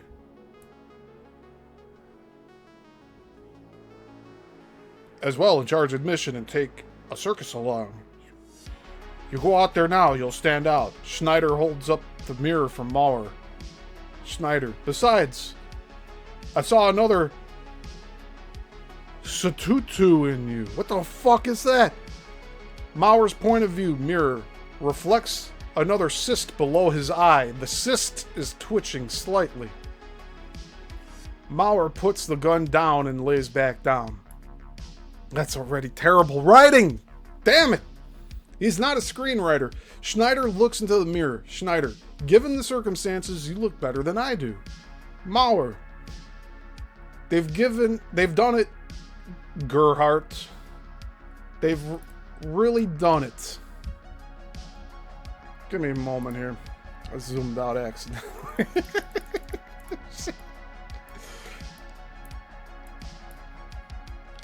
Oh. Alright. I can see that. I've got to get to Helena before they do. Opening credits, music. In the Lap of the Gods by Alan Parsons, Arista Records. Montage. Here's what I don't fucking get. So this is his opening credits. 12 pages in. A sunrise in the desert. A temple in the desert at a medium distance. Already he's trying to give screen direction.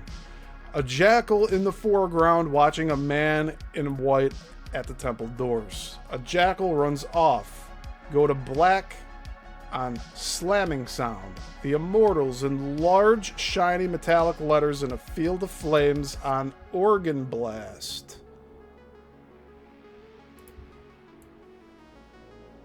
Title fades into distance as drumming begins. Nazi stormtroopers charging over a hill. Hitler and Göring in an open staff car saluting a crowd. A Nazi rally with thousands of Nazi soldiers saluting in unison. Hitler dancing a jig at the fall of France. Hands and faces peering from barbed wire on boxcars. Jewish citizens being shoved into line by Nazis using gun butts. Starving Holocaust survivors lined up along barbed wire. How the fuck is this the train station scene? And how the fuck does this constitute as being ripped off? How?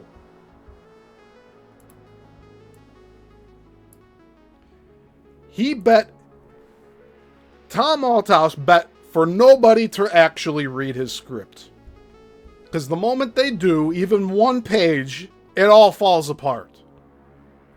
There's always latecomers. Well, now look at Walking Dead. Look at Tudors. Look at anything on Netflix. You get your intro later, just like mine, right? But that was a brand new thing. It was risky, but Bonaventura loved it. In fact, he's on. Like I said, look up Wikipedia with Bonaventura. He says he pushed it for 4 years. He claims he shepherded and discovered it, pushed it for 4 years, and he's one of the only few that understands it. And he is absolutely right. But Mr. Bonaventura, you did my family a great disservice, and I hope it catches up. Mm-hmm. Well, good luck with it. I think Bonaventura's dead now. I'm not too sure on that, but that's what I'm under the impression of now. Tom, and thank you for sharing these insights. Is there a website to get in touch with you? Majorsredeem.com. If anybody wants to join me on Facebook, I have still some spaces left. Tom Althouse on Facebook. You can see my lovely son on my back, riding piggyback and smiling on the beautiful sunset beaches of Maui. You can just request, I'll accept you. Majorsredeem.com. Majorsredeem.com. You can just request, I'll accept you. He just opens the floodgates. Nobody vetted for. He's just like, come on all in, and everybody fucks up his work. Why does that happen? Unless he's fucking it up for himself. That's actually what's actually going on. Come. And you can read the script. The script's posted right there. Plus, we have side-by-side matches. You see that? He just said it. The script was publicly available for a period of time. Anybody could have grabbed their own copies. That's what he's saying, right? Join me on Facebook. I have still some spaces left. Tom Althouse on Facebook. You can see my lovely son on my back, riding piggyback and smiling on the beautiful sunset beaches of Maui. You can just request, I'll accept you. Majorsredeem.com. Majorsredeem.com. And you can read the script. The script's posted right there. Plus, we have side-by-side matchups. There's 190. The script is posted there. You can see side-by-side matchups. The matchups are all there. Just go to the down the rabbit hole. Take it out. Look at it. Oh, fabulous. Yeah. Well, that's right. He says to go down the rabbit hole and take it out. 1 minute. I'm back from the rabbit hole. And I have the scripts. Look at that. I appreciate you having me. Hey, well, I appreciate you sharing your story. Pleasure. And let's hopefully tune in and catch up with some now. It's up to one of you millionaire or multi-billionaires to fund Mr. Tom Althouse and Mr. Craven with our award-winning script. That's right. Join hands on that one. That's right. Read it first. See if it doesn't hold water. See if it doesn't make sense. Everybody that approached me would say, it doesn't hold water. It doesn't make sense. He just said, everyone go read that script, right? He just said for everybody to go read his script. Straight up. Let's hear that one more time. And Mr. Tom Althouse and Mr. Craven Yeah. with our award-winning. You know, I don't like making fun of people, but like, Tom's a caricature. A caricature. So now it's up to one of you millionaire or multi-billionaires to fund Mr. Tom Althouse and Mr. Craven. Oh! Hiya! Hiya! Guy's a fucking clown, man. Yeah. With our award-winning script. That's right. Join hands on that one. Now, that's right. Read it first. See if it doesn't hold water. Award-winning script, right? See if it doesn't make sense. Everybody that approached me would say, "Oh my God, it's great what you wrote. I loved it, but I didn't really understand it." Of course you didn't. It was chopped. But now you can understand it. Oh, now we can? The copyrighted one. Yeah. Well, I appreciate this, guys. Well, God bless you. No problem. Hopefully we're going to... I appreciate this, guys. Everyone, go read my script. Go read my script. I'm Tom Althouse. Go read my script. That's what he's saying here, right? That's what he's saying in this video. He's instructing everybody watching, all 400 of them over the past 8 years, because that's how many fucking people actually watched this. I'm not making this shit up. That's not the one. That's not the one. Come on, what the fuck? 400 views for this. It's just like, come on, man.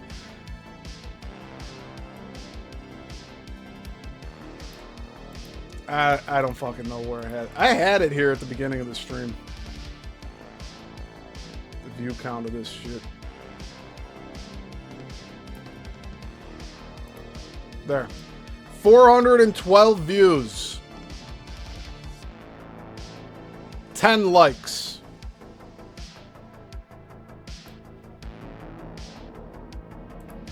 I'll get that many likes within the week on just this video alone.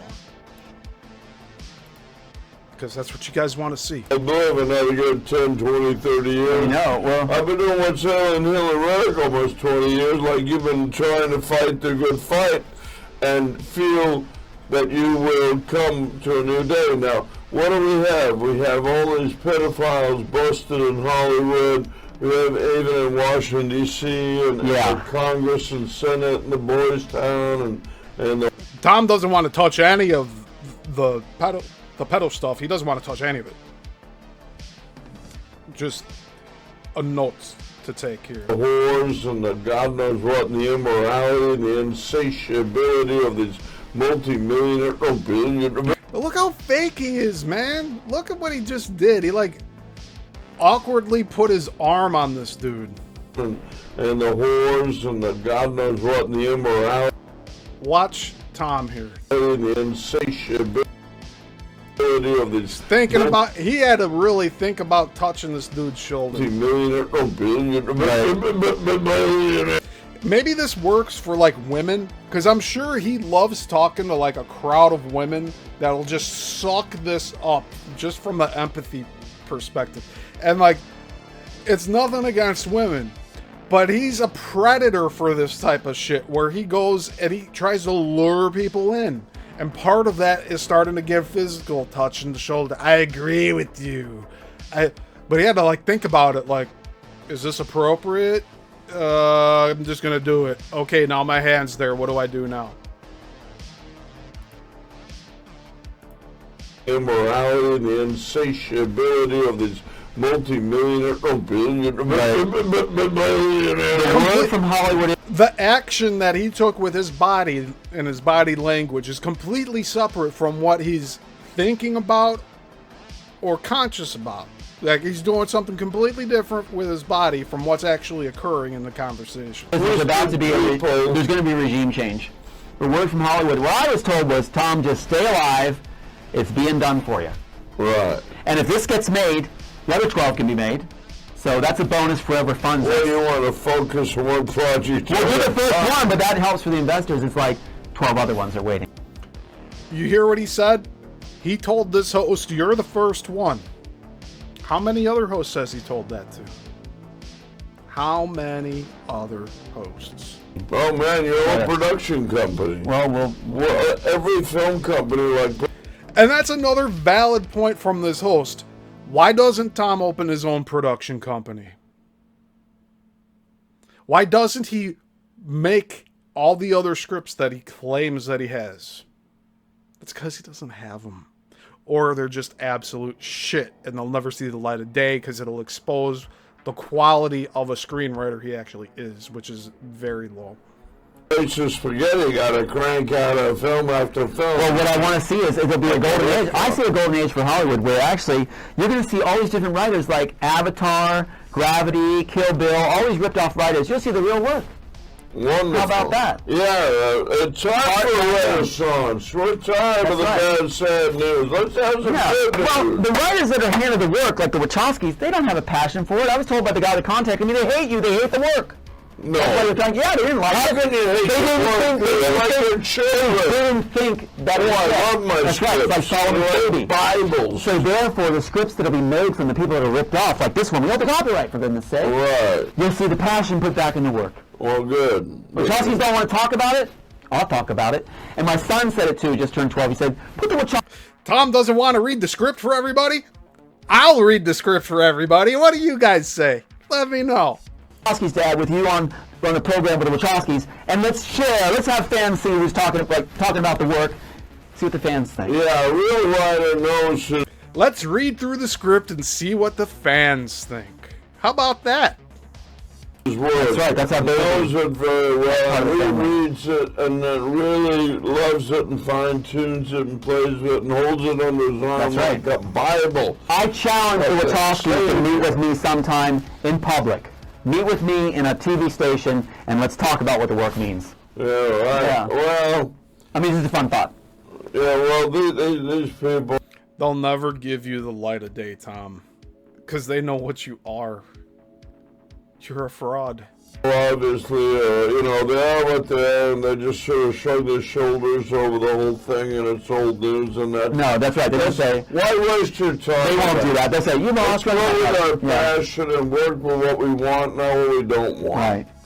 You know. Well, that's why Sense8 came out after they threw the case in 2014, April 2014. In April 2014, right when they threw the case, they had my scripts and notes and everything given to them for discovery, right? So all these notes and scripts went in for discovery. So that date, I believe, is correct. April 2014 is when the case ended. So just prior to April 2014 is when he did that second deposition that he recorded the audio at that he wasn't supposed to, that he gave me that audio to put in his documentary that he wanted me to make. It's all there. So they had access. So what they do when the case is thrown by Klausner, Judge Klausner, in 2014 April, they announced that week that they're doing Sense8. So they each announced their take. Warner Brothers announced Elysium, Brothers announced Sense8, and Joel Silver announced Oblivion. In Sense8, the main character's name is Marx, that represents Larry Ronnie Wachowski, and that's my brother's name.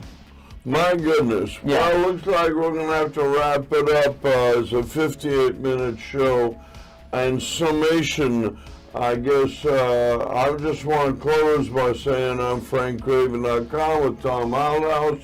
You watch What's Ailing Here in America, a question we have a right and duty to ask and answer. It's up to us to create the difference. And as Gandhi said, be the change in the world that you want to see happen. Make it happen. Mm-hmm. Whereas when Moses said to God, what's up?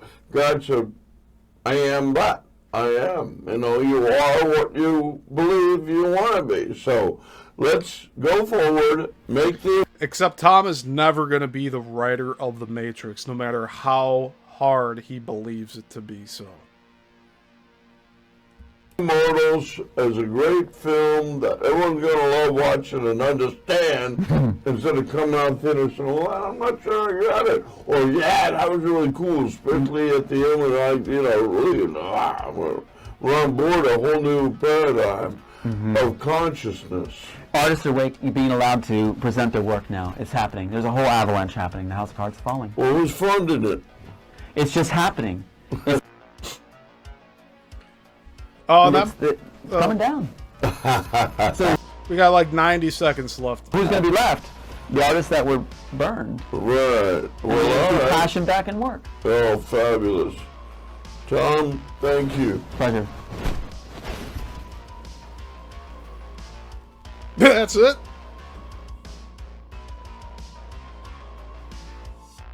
Yeah, I guess so. Wow. What a trip back in time today, right?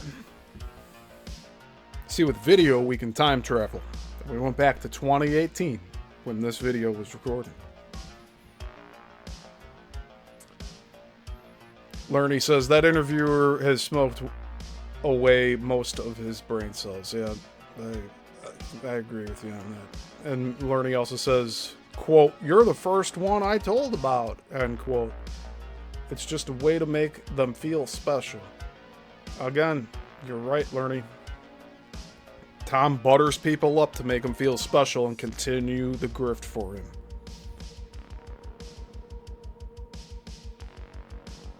Yeah, this is the end of the video. It's just froze for the last 30 seconds here, so I'm just going to cut it. But that's it. And we heard what we needed to hear today. Tom wants us to read the script. He wants everybody to go out and read it for themselves.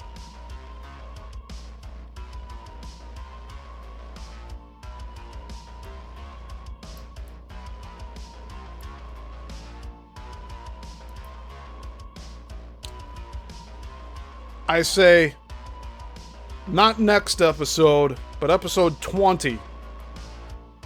We'll read this motherfucker.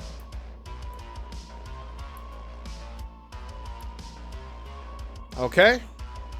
Does that sound good with all of you?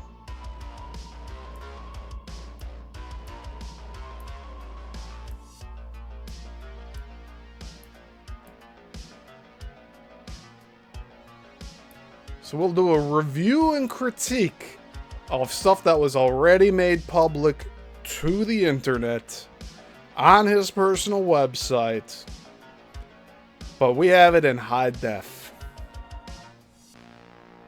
without all of his crazy chicken scratch markups on shit. Does that sound good to all of you? And Tom, if you're watching, please keep in mind that I waited 16 months to think about doing all this.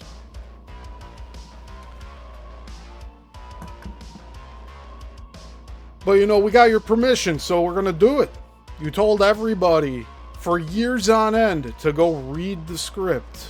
Read the script. See for yourself. We're gonna see for ourselves right here. The #1 channel for Tom Althouse videos. And I didn't make it that way. It just happened. So, that's that.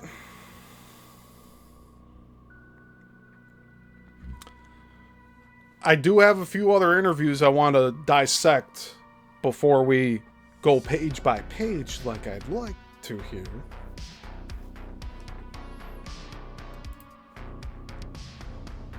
Like,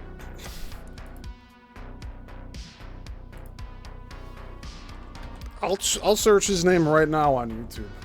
Again,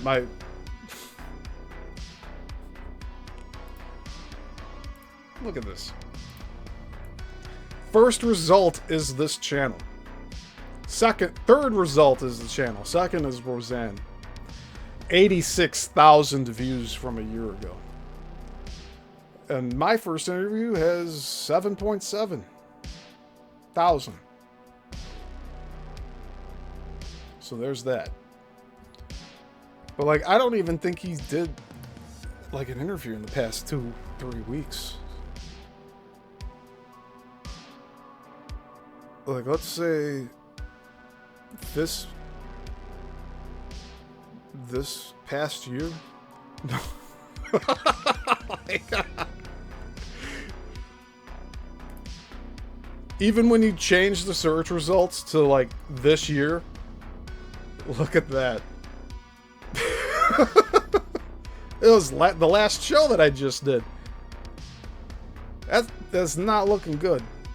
So he also dropped from 86,000 views on the first interview of Roseanne to 32,000 views on the second. So there was a lot of people that checked out from after the first one.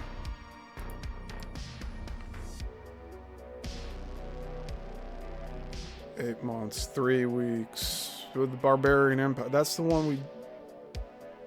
Or no. That's a different one. Oh no, that's the one we looked at, was Barbarian. And then there's the Nephilim Death Squad one, but that's from 3 months ago.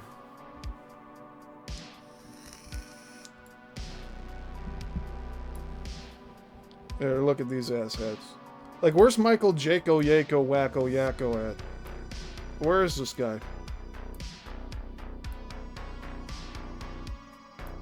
Did all that kind of just fall apart?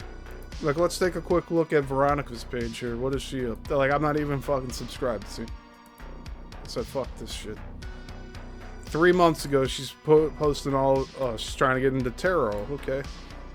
That was 6 months ago. What did she do here? 4 days ago? Anything look like Tom is here? No. No. Who's this one in the yellow, though? It kind of looks like, No, that can't be.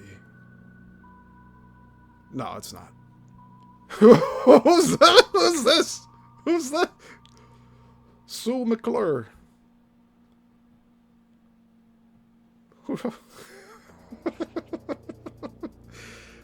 These people's names are wild.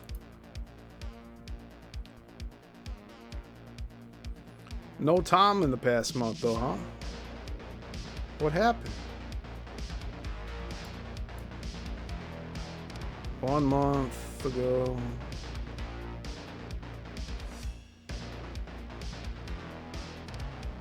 This is the show that Tom went on to go make fun of me. So, you know, she just has, she barely made it over the 1,000 subscriber mark. I'm looking for Althouse. Let's search that. Did she title any of it as Althouse? 7 months ago?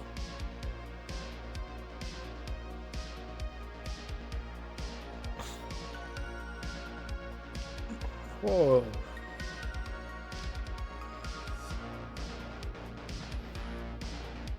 Crazy.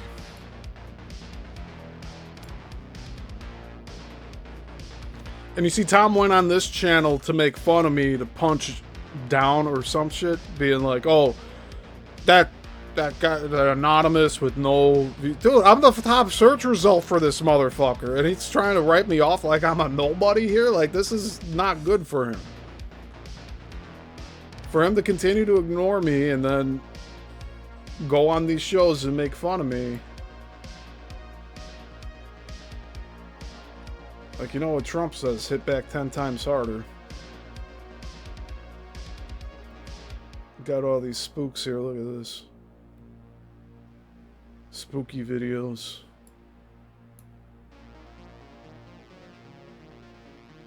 Oh, 3 months ago with Tom. There he is. Neuralink and digital ID. What is next in your world? We might have watched this.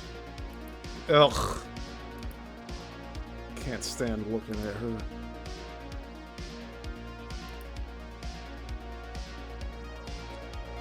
I mean, just looking at these stills, do you trust this guy? Because I don't. I don't trust that bitch either. I don't know who the fuck that is.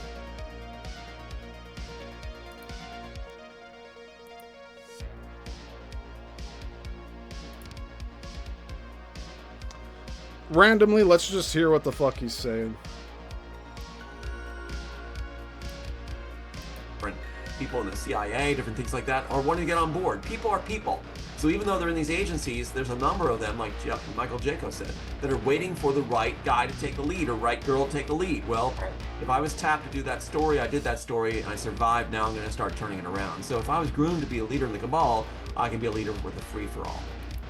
And off at times to have natural interactions and sessions with loved ones and things like that. People, talking and exchanging ideas and sharing emotions and world peace dignitaries. This fucker just talks in soliloquies, doesn't he?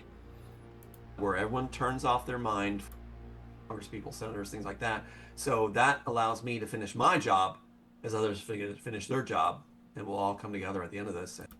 And the message was about everything they threw. That makes you look quite powerful in their world and with their perceptions that they have, because they can't, like they said, they can't feel compassion. They don't understand humility, but they understand power. That's the only thing they understand. Even the Disney attorney had told me that's from all October they 8th. is power. So from that lens and oh, look at this. Check this out. 91 views.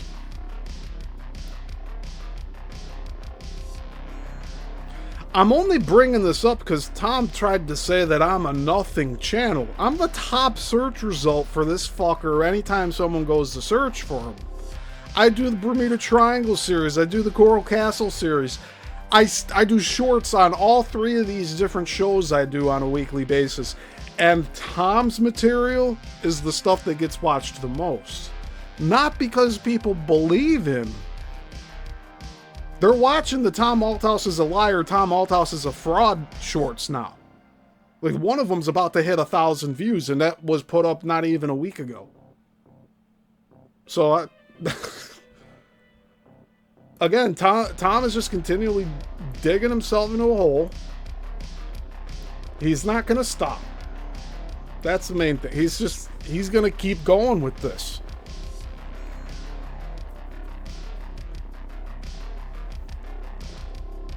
What am I to say? He told me I was going to direct the Immortals. That's what he told me. I flew to his house. I went to go work on that documentary. I brought all my film equipment with me on a plane. I had to check in extra luggage. And then he has a fucking meltdown. Like, fuck, I don't know.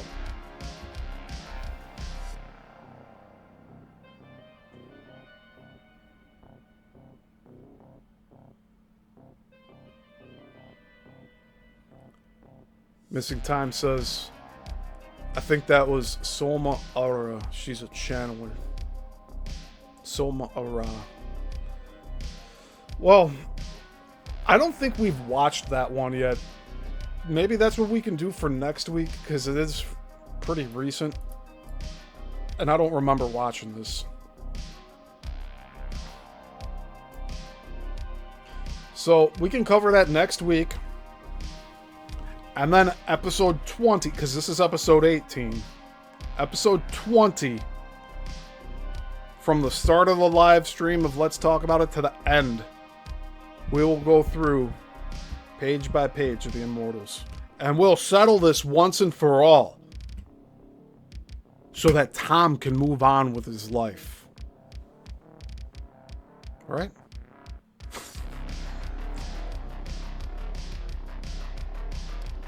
I'm going to end it here. But I think you guys all know the game plan. And hey, Tom, like, you want to talk more shit to me in Messenger? Go ahead. Like, I don't fucking care. I don't respond to him. He tried to, like, pretty much straight up tried to bully me, and name call me and shit. Talk about, like, my living situation. I'm like, get the fuck out of here, man. Like, his mom bought his house. He's 66 years old, and his mom bought him his house in Texas. That was located like 3 miles from the condo / apartment, whatever the fuck he was living in prior to that, in Texas. So his mom probably bought that too for him. Like I said, he was celebrating that he got government benefits while I was there in 2024. The guy that says the government and the feds are after him is celebrating that he's getting money from the taxpayers via the government. Go figure that shit out. And he had a GoFundMe up at some point.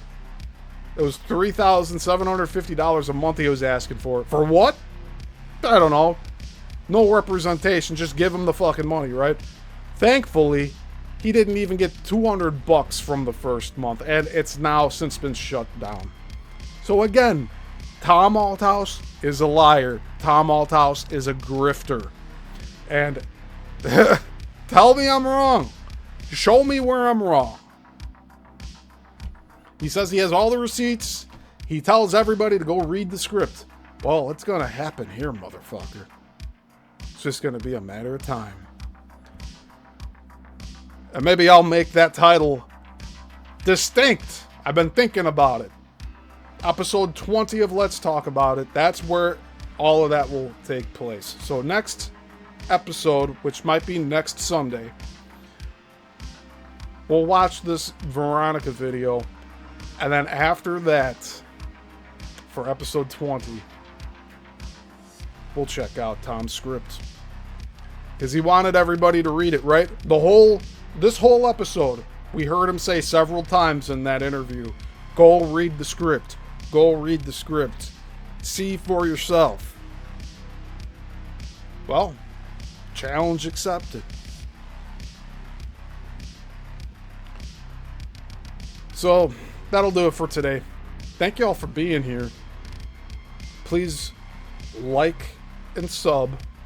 If you are already subbed, that bell icon next to the subscription thing, you need to make sure that you hit the drop down menu on the bell and hit all. That way you'll get whenever I'm going live.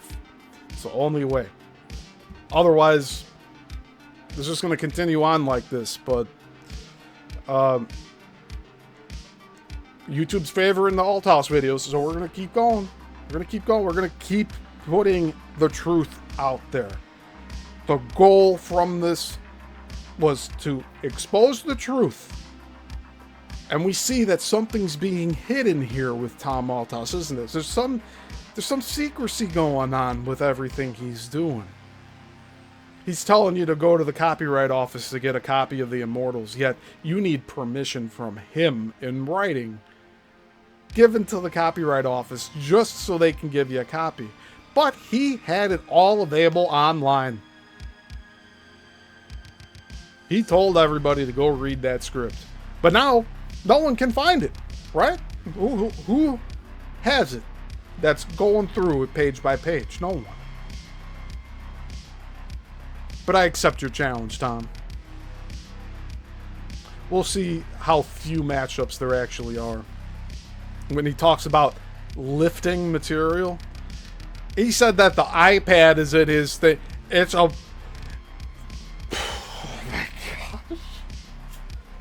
metal clipboard, so a little thicker than this, probably like this thick, with buttons.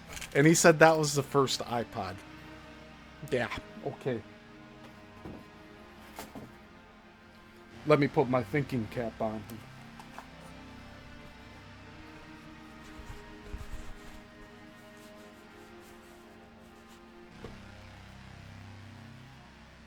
Yeah, it's all bullshit, isn't it? Alright. So thank you everybody for being here. Tuesday, I will be live next for Coral Castle. And then Thursday, I'll be live for Bermuda Triangle. Next Sunday, we'll do another Let's Talk, which will lead in to the show after that, where we will read the Immortal script and get to the bottom of this shit. I'm tired of Tom stringing along person after person, wasting everybody's fucking time. And it all ends here. This is the last stop. You must exit the train. Until the next one. Class dismissed.